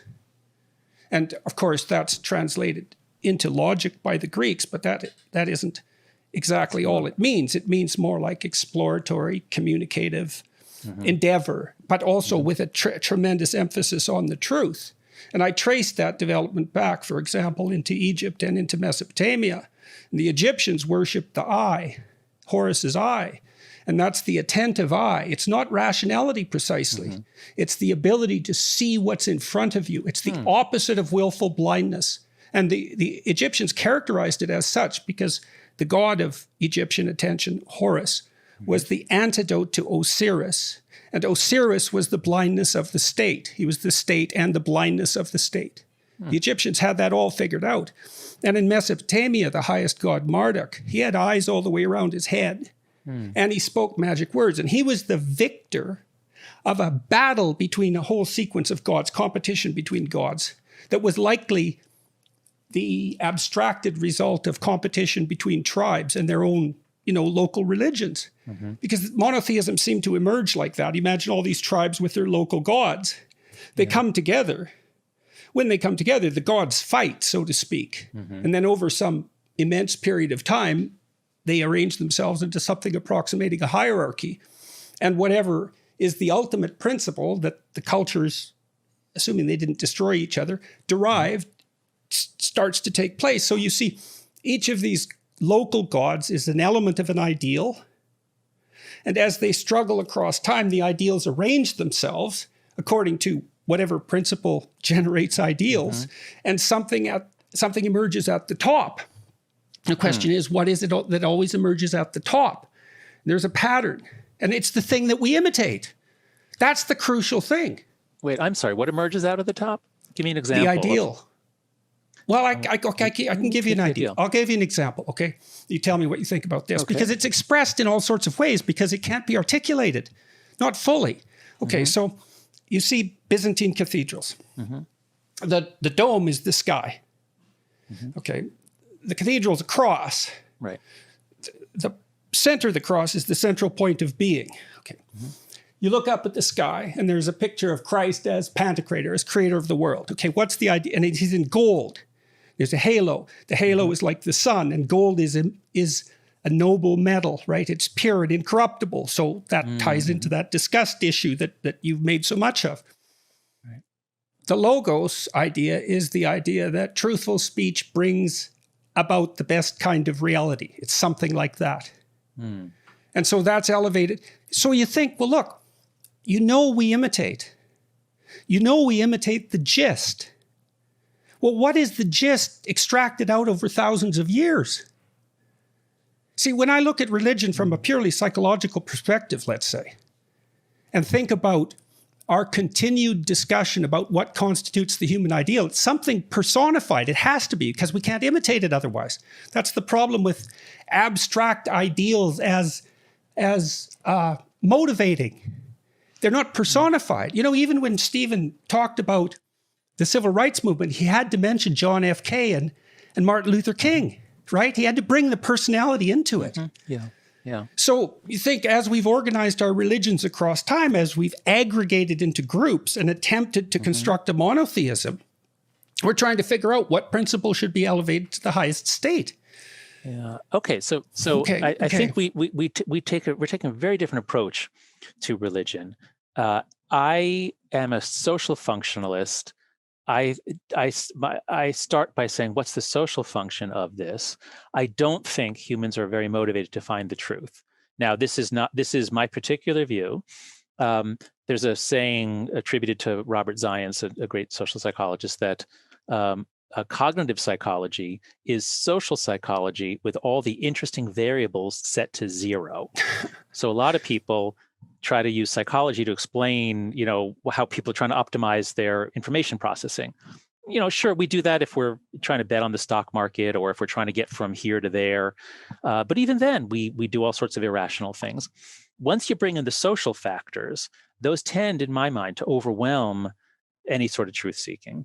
And once you bring in religious thinking, where so much is done that is so evidently counter to truth, and many people point out, well, the point of believing something hard to believe is a demonstration of your commitment. Yeah, I've read that. I don't buy that argument. Yeah, I think it's weak. Yeah, I don't know what to think about that particular argument. Well, let me ask you this.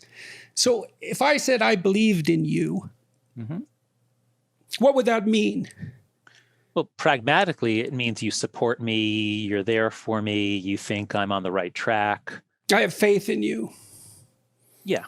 Right. Yes. So what that would mean, I think, it would mean that of your own accord, I would expect you to do the right thing. And I would rely on that and defend you. And so the reason I'm bringing this up is because that's one of the ways that people use the idea of belief. Right? We have this idea that to express a religious belief is to express accordance with a set of facts, like scientific facts, but that isn't how it's seen. Yeah. No. You talked about ancestor worship. Okay. We believe in something like the central animating spirit of mankind. That's the gist that we're all imitating. And that's what unites us. We're united around that ideal. And you see that expressed in the places that you described already. When you're playing with a band, that's a remark. I'd love to be able to do that. I can't do that, but I see people doing it. You can get a sense of that in the audience. Yeah, you're united around something transcendent. It seems, and you're all imitating, right? Because you've all got the beat. You're all imitating the music. Well, I would just say you're it's not that you're imitating per se. It's that you are moving as one. So you don't have to be imitating the music, though. As well as moving at one, you're imitating. Well, you are from a Piagetian perspective because you're matching your body to the rhythms, right? So so the mimicry is embodied. And that's what unites you. So you could say you're united by the spirit of music. That's fine. But I think it does tap into that imitative capacity because everyone does move as one. Yeah, I would agree. Whether, I don't know enough about mirror neurons to say whether those, I don't know what the current state of research is on mirror neurons, but we certainly have this ability to match each other's movements. And that is part of imitation. And that does get us in sync. And some people say this is why you should go for a walk if you're working out a conflict or a problem or you're negotiating, because physically moving in sync with the person tends to promote more agreement. I'd like to see that validated. I'm not positive that's a finding that holds up, but that makes a lot of sense to me. So I think we're both focusing on different aspects of the religious experience. And I'm coming in as a social psychologist looking at its social effects, and you're coming up as a clinical psychologist. But you're also not writing it off as like a superstitious equivalent to rationality. Like you're trying to tie it to something that's deeper. We evolved to be religious. This is so part that's of our nature. So that's the first issue is, so you think that's a reasonable proposition. Mm-hmm. All right, so then the question is, what exactly does that signify? So let me try running something else by you. Okay. You're interested in processes of natural selection. Now, so I made the proposition a little earlier that we are doing something like collective imitation of the ancestral spirit. That's what ancestor worship is. If it unites a culture, something like that. You reflect your father, he reflected his father, etc., all the way back. Mm-hmm. And the only way that we can be in agreement about something is if we share a lot of our presuppositions. I mean, we can differ to some degree, but we have to have a shared personality to comprehend one another. E.O. Wilson said, if we could talk to ants, we wouldn't have anything interesting to say to them. Yeah, that's right. Right. So, our similarities and our differences make communication possible, but the similarity is something like, well, it's our participation in our shared culture, even our shared language. Yeah, I don't know. I think if you are on a team with someone, if you're on a boat that almost capsizes and you and 7 other passengers, you don't speak any languages in common, but yet you struggle together, you'll be friendly forever, or especially if you do sort of speak each other's language, you can communicate a little. So again, that's okay. I'm not trying to localize it to a specific subculture. Okay, well. Okay, well, I just meant I'm not sure we need common beliefs in order to feel that we're part of one. I think we need to move together, face a common enemy together. I just don't put as much stock in belief. What do you think unites us if we face a common enemy together? Then I think we evolved to have the ability to go into team mode very quickly, mm-hmm. and this is why. Teams and the army and other places can do a really good job of suppressing racial animus, because race doesn't matter when you're on a team. Right. Okay. So that's fine. That's fine. So let's take the example of a team. That's perfectly acceptable to me, because teams can be of any size, essentially. Yeah. I would say that there's a central, what would I say? The team has a personality, mm-hmm. in a sense, that's fragmented and represented by each of the players on the team. Mm-hmm. So there's a unity that the team consists of that's represented in each of the players. And that's what constitutes the team element of it. Okay. So when we talk about personality, it's hard to say exactly what we mean. We mean something like an animating spirit, a pattern of action, a pattern of perception, something like that. There's no reason to assume that can't be shared between people. And I think that's the kind of seizure that you're talking about when you see people collectively participate in something they regard as sacred. Okay, that could be. Okay, that seems reasonable. The question would be then, what's the gist of that central uniting principle? The reason I'm asking this in part, you'll appreciate this, I think. There's a claim, quite common at the moment, that the central animating principle of Western culture is power. Oh, yeah. Yeah. Okay, it's a popular claim. Mm-hmm. Yep. Okay. I encounter it every day. Right. What's the appropriate counterclaim? That there is no central animating spirit, or that that's not it? That I face this a lot. And I think the response is to say, sometimes power matters. And there are those who believe that everything is sexuality, and sometimes sexuality matters. And there are those who believe that everything is money, and sometimes money matters, and sometimes self-esteem. People are complicated. Sometimes pain, sometimes joy, and sometimes jealousy. Right, exactly. Yeah. Okay, that's people whose first response to everything is power structures, power structures, power structures. You kind of know what they think, because it's and you might know how they act too. Yeah, yeah. So, if you think that anything, whether it be the Western tradition or college, is all about power, that's just sad. Well, it's also completely. I've thought this through, and then I thought about all the people that I've admired in my life who were successful. And so those would be people that I'd like to imitate, or at least I respect. And that seems to be a reflection of something like, a low level of awe. They weren't admiration. They weren't driven by power. That's right. They were driven by competence and generosity. That's right. And there you go. And so this is actually one of the hallmarks of a religion is people are committed to something that's obviously not true on its face. And the people who are really committed to this religion, that everything is power, this sort of Michel Foucault religion, they even interpret family life as being about power. That my relationships with my kids is primarily about my power. That's just bizarre. And marriage. That's right. Because I'm a man and my wife's a woman. Therefore, I must be motivated to have power over my wife. And I must feel something in common with other men because we're all men. We're all trying to maintain the power structure. This is far wackier than saying there was this guy and he was killed and he came back to life 3 days later. This is just a matter of faith. And so the fact that it is intruded so deeply into the academy now, again, not in most departments, but in, some of the departments that you and I both know, this is the religion. Everything's about power. Yeah, well, we don't seem to have been able to put forward a very good counterclaim. But I think it's as we were talking about with Steve, the good counterclaim is something which you have to sort of reason through, and it's about process more than any particular person, and we need equal treatment in front of the law, and we need all these things, and it's not as inspiring. Oh, yeah, but there's another problem with it too.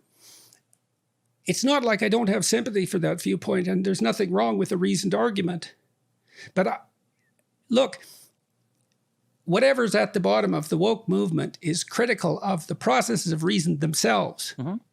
Right? Because everything is white supremacy. Well, everything is up for grabs, at least. Right. So it's a radical critique of Enlightenment thinking. It's also an attempt to identify Enlightenment thinking specifically with Western European thinking, which I think is a great mistake, but it doesn't matter. I don't think that it isn't obvious to me that those merely rational responses are going to do the trick. No, in general, not. But something that I've begun to think a lot about is the importance of specifying the institution or the domain before you say anything else. And so we can talk about, will a rational argument persuade people? And if we're talking about like on planet Earth, or just, out on the public square, your odds are not very good. And so the trick to having a good society is one in which there are domains within which people have a set of, be it professional norms or norms about how we do things. And so the norms in a college seminar class should be very different and much more generous and much more about building on each other's arguments and critiques than it is on Twitter. And part of what's changed, part of why I keep saying the world is so different after 2012 than it was before 2009, is that social media knocked down all the walls between different domains. And now the norms within which a reasoned discussion among people who have basic respect for each other and are tied together, at least as fellow students or fellow jury members or whatever, when that goes away and everything is just the public square, well, then, we're not really able to have reasoned conversations anymore. So what do you think?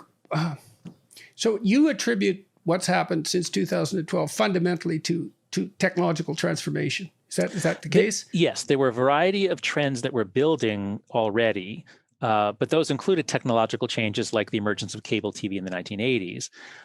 But between 2009 and 2012, that was when we passed a kind of a tipping point or a phase change, I would say, in which everything got weird right after 2012. Do you think it has anything to do with lack of a shared vision for the future? Well, a liberal democracy doesn't need a shared vision, and we never really had a shared well, I shouldn't say that. There was an idea of what it was to be an American. There was, and it wasn't held by everybody.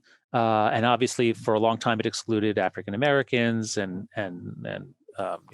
and a fair bit of that was materialist progress, the instantiation of the exactly. Right, that's right. Once you don't need somebody doing full-time laundry and carrying water, whatever. Material progress allows people to live as individuals. But let's see. Yes, I think the phase change was when we were connected to each other in ways that bring out that play on aspects of our psychology that are generally antisocial and that inhibited both our ability to connect to people authentically and our ability to find truth collectively. I think we're worse at both of those. And that helps explain why the more connected a generation is, the more depressed it is. Gen Z is the most connected generation. They're the most depressed generation. They're also the most lonely. The more connected you are, the lonelier you are, because it's not real connection. Is it also idiosyncratic? In what way? My connection network and yours aren't the same. And my connection network and no one else's are the same. Yeah, you know what I mean? It's so atomizing. Yeah. So I think so I believe that we are ultra social creatures. We evolved in groups. In a sense, we broke out of the hive in the 19th century, 20th century with prosperity. We could live alone. We have individualism. And so while that's very good for certain things, and it certainly makes it easier to give everybody rights, but many of us yearn for groups. I think we are at our best. We are at our happiest when we have well-constituted groups. And if you think about the times, I ask my MBA students, think about a time in your work life that was just the best. Like, what was the best job, the best time in your work life? So that's kind of why I asked about shared vision. It's like, I guess one question is, what is it that unites a group? You can unite with someone else around a shared activity, which is usually directed to some sort of goal, right? So there's an ideal there that might be pulling you on. You certainly do that if you're participating in a sports team or something like that. Like, do we unite around a purpose rather than beliefs? So here I draw on Mike Tomasello, who's just a brilliant psychologist who studied child development and chimpanzee development, and he shows the great human innovation. I cover this in chapter 9 of The Righteous Mind. Is shared intentionality. So if you have two chimpanzees and there's like a log, and they could carry the log over to the wall and tilt it and climb out, they're smart. As individuals, they could do that. But if it takes two to carry it, they will never, ever in a million years do it, because they don't have the ability to say, we are doing this thing together. Right. Well, but by two or three, kids do that. Yeah, we signal that with our eyes. Exactly. To a large degree, right? And they're even evolved for that. We have very legible, visible whites, so we can tell where people are pointing their eyes. Exactly. And that's part of that ability to inhabit the same spirit simultaneously that enables the kind of cooperation that you're describing. That's right. Yeah, and Tomasello points that out, that chimpanzees, you can't see where they're looking because everything is brown. And so it's not, why do we look at other people's eyes? It's, why do we broadcast? Why do we give away this valuable information? It's because it makes us a better partner for cooperation. Yes, it enables other people to see what we're up to, too. That's right. And we're useful to them, or they're useful to us.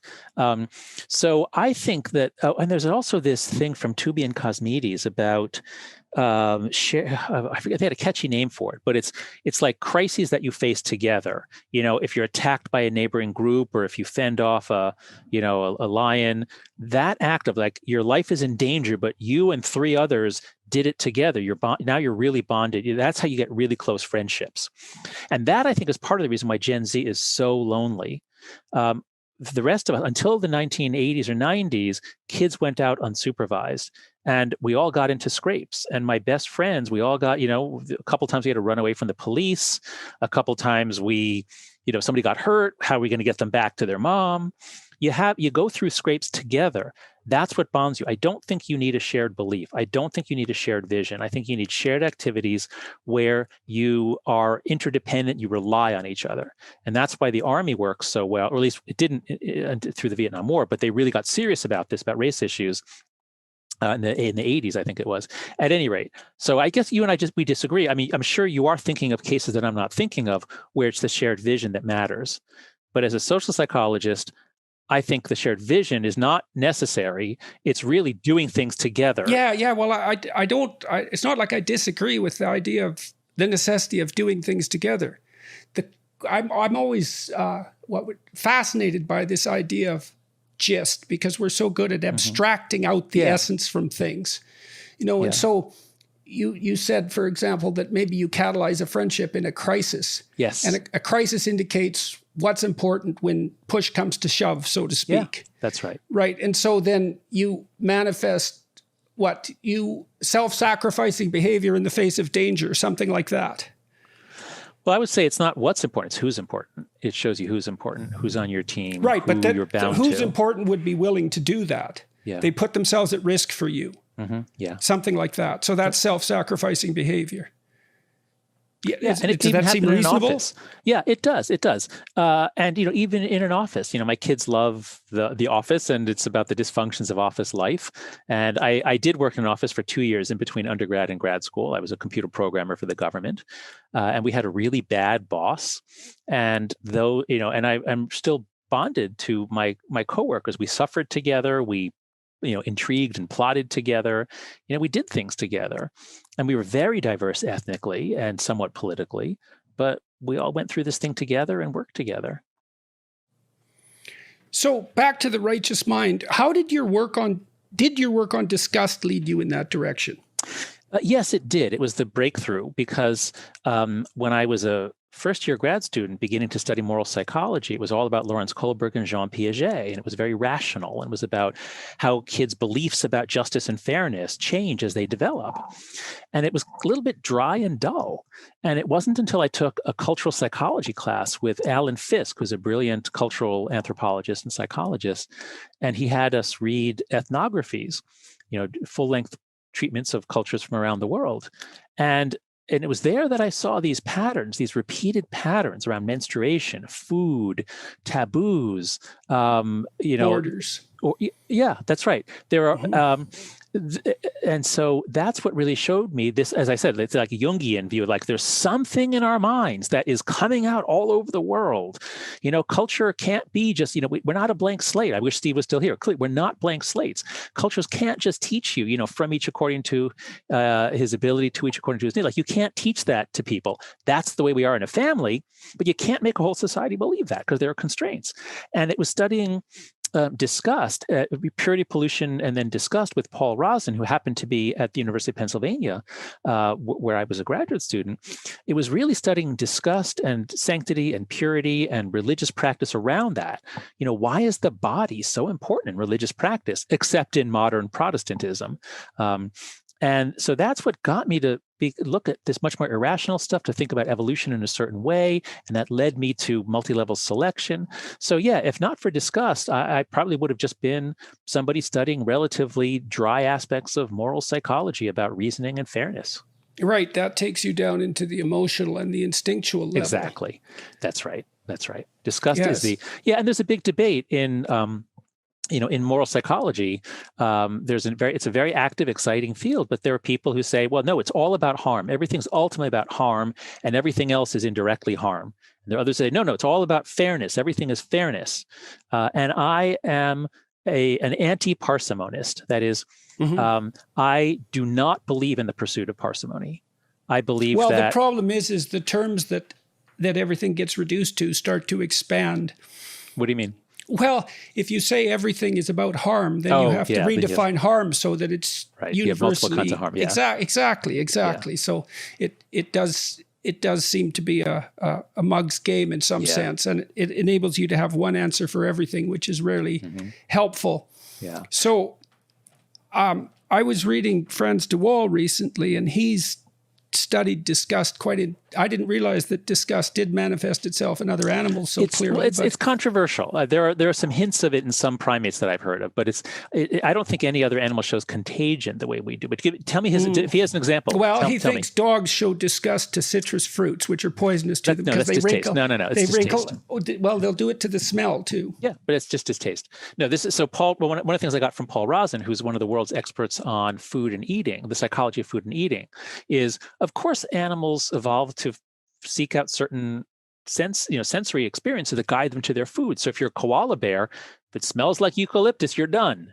But if you're a dog, you evolved to eat meat. And when you're a kid, like you think, well, grapes are so delicious. I love grapes. Fido, why don't you like this grape? You won't eat a grape. And so that's just distaste. And so what I learned from working with Paul Rosin is distaste is very common. You're reacting to the sensory properties of the food. So that's not so interesting.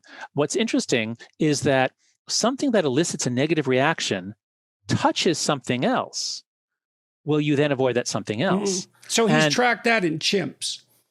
Oh, contagion. Tell me, how does he show contagion? Well, he tracked one chimp who found a dead rat and used it to torture other chimps with. Okay. And so she would place the dead rat, which was in rough shape, on another chimp, possibly sleeping. The chimp would wake up, be horrified, and then rush off to clean.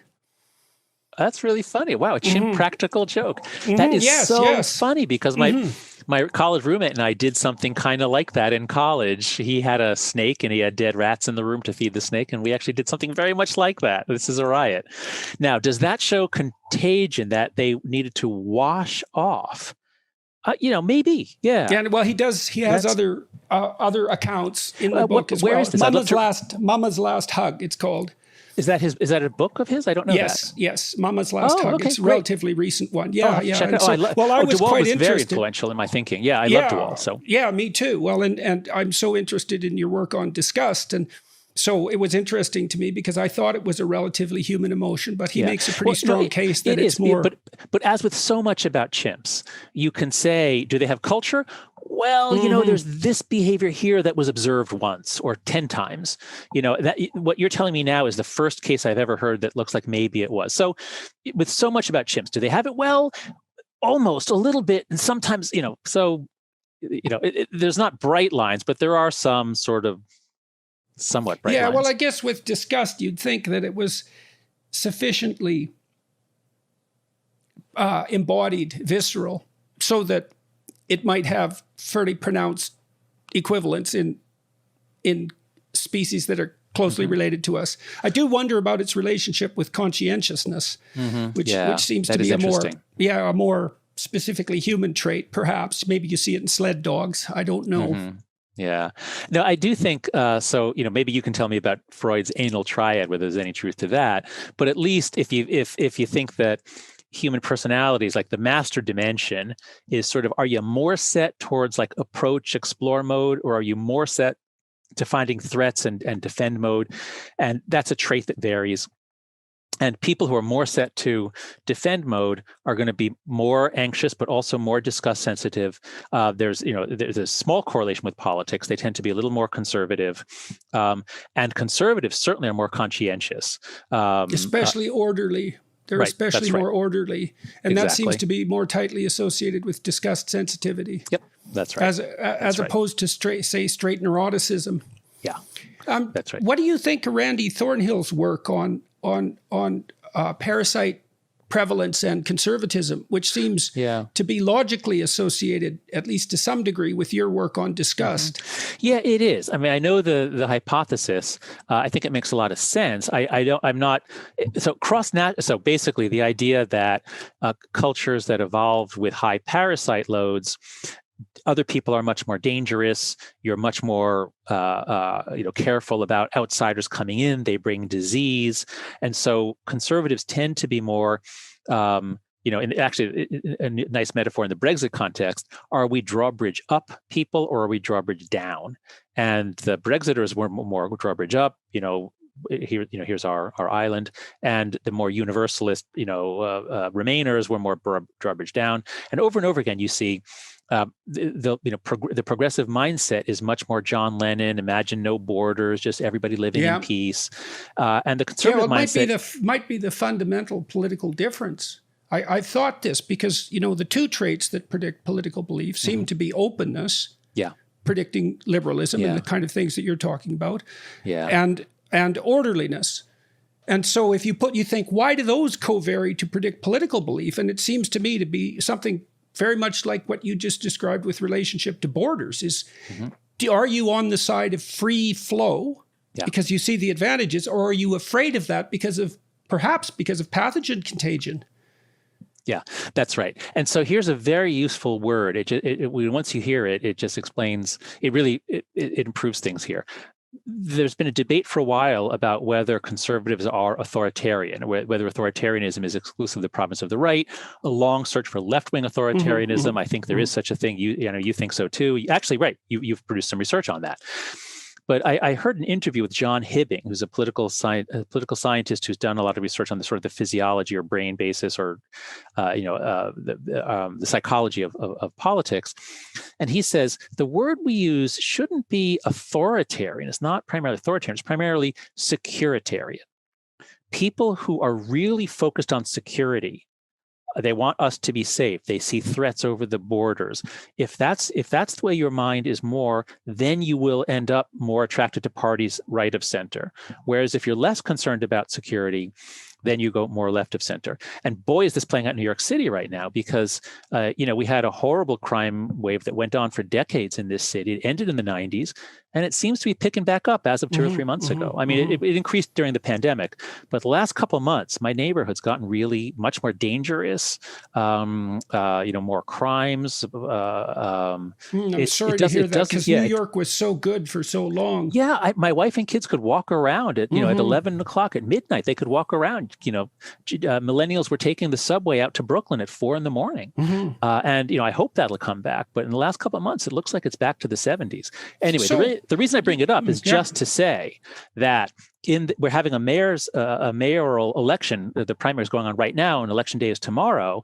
And back when it seemed like everything was great, we're going to come out of this. One set of candidates was attractive, but now it's oh really? You said defund the police? No way! No, we need the police. We actually really, really need the police. So there's as soon as there's a real threat, many people, not just conservatives, but many people suddenly say, wait a sec, security is really important. And do you think that this is a particularly germane question to you?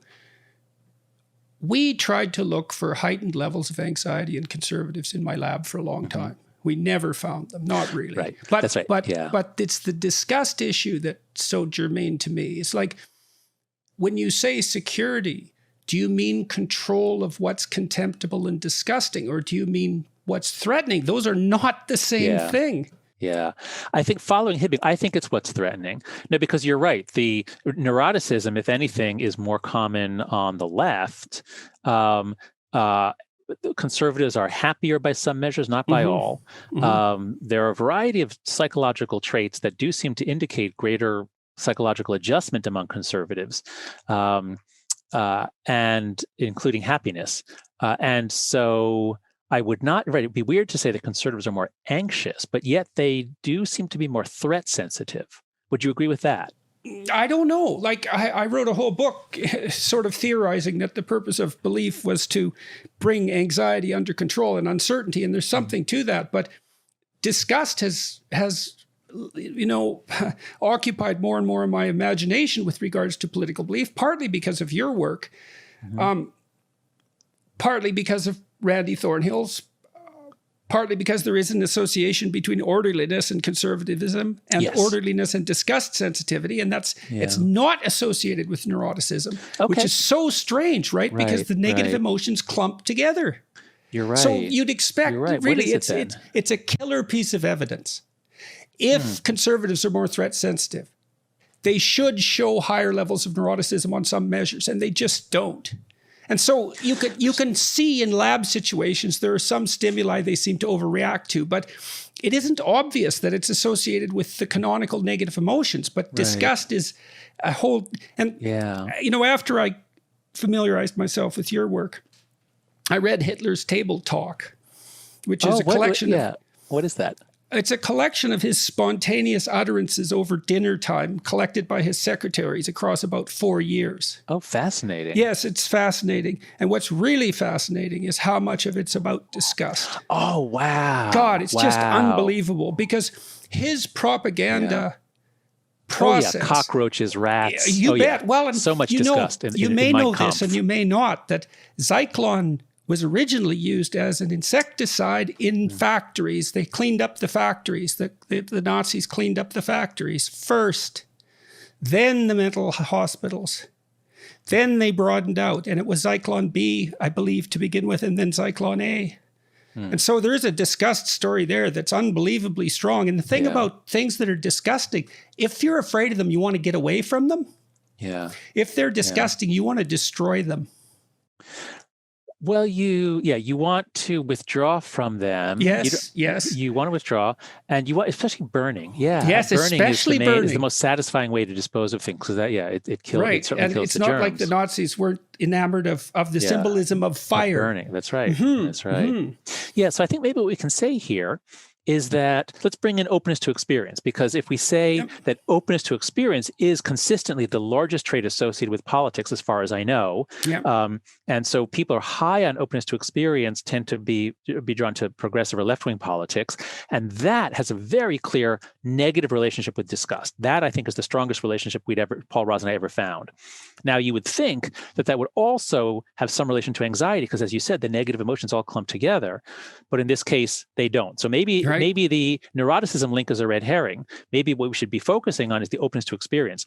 So I'm assuming that Hitler was not very open to new experience, that he did not seek out a great variety of foods and curious about... It's very complicated because he was extraordinarily interested in aesthetic issues.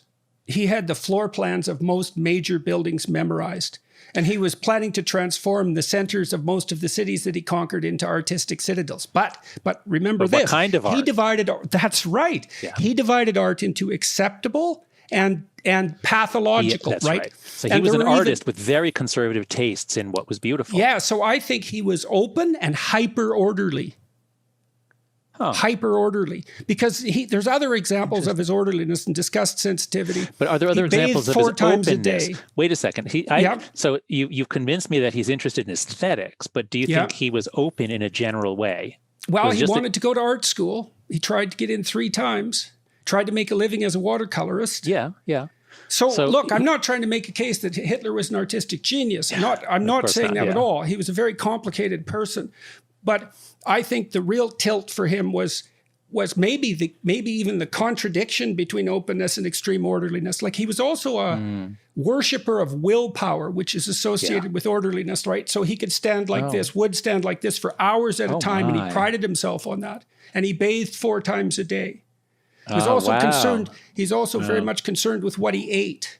Yeah, in an orderly sort of way. Science, right? And and contamination sensitivity. Exactly. And the way he saw Jews in German society is contaminating rats, cockroaches.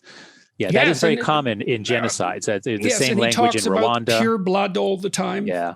Yep. Yeah, and so there's that purity element that you've made so much of as well. It's an obsessive theme, and if you look at his table talk, you can see that because it's spontaneous utterances, And so I was looking for fear words, anxiety words.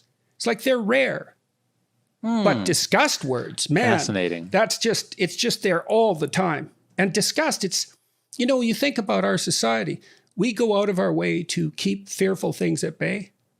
But we really go out of our way to keep disgusting things away. Yeah, that's the hallmark of civilization and the civilizing process, right? And when people travel in, what used to be called third world countries, that was one of the striking things, is just the degree to which dead bodies or death and excrement and other things are visible parts of life. And boy, have we done a good job of hiding them in yes, that's just societies. not there at all. At all. So that's right. So we don't even know how sensitive we are to disgust anymore, because almost all the elicitors have been removed. That's right. That's right. So, okay, well, it's 5:30 over here. I have to head home for dinner, but it's always a pleasure to talk with you, Jordan. I was going to say I never know what we're going to talk about, but I always assume it'll have something to do with politics, psychology, and disgust. I appreciate the fact that you found my disgust work and useful, and I found your writings about Jung and religion, and certainly what you've written and said about the current state of our universities to be incredibly useful too. So, thanks for having me on. Thanks very much for agreeing to talk to me again. And good luck with your forthcoming book. Hopefully we'll get a chance to talk again. I'd like to talk to you more about imitation and awe, because those are crucial. Okay. Crucially important. So let's do this. Imitation, awe, and psychedelics. That's something that we talked about earlier. So next time we get together, let's talk about imitation, awe, psychedelic experiences, and how they change people, and how they, for me at least, opened me up to unmoralizing things, to stepping outside of moral matrices and just trying to understand complex systems. Yeah, maybe it'd be a good idea to pull in one of the psychedelic researchers for that talk. Perfect. Yes, that would be much better than just you and me talking about it. Yeah, let's bring in. Yeah, that'd be good. Yeah, that'd be fun. All right. Okay, maybe next fall or next winter. Yeah, okay. Really good talking to you, and glad Always to see good you're to talk looking with so you, good Jordan. and all that. Thank all right. you. You too. Bye-bye.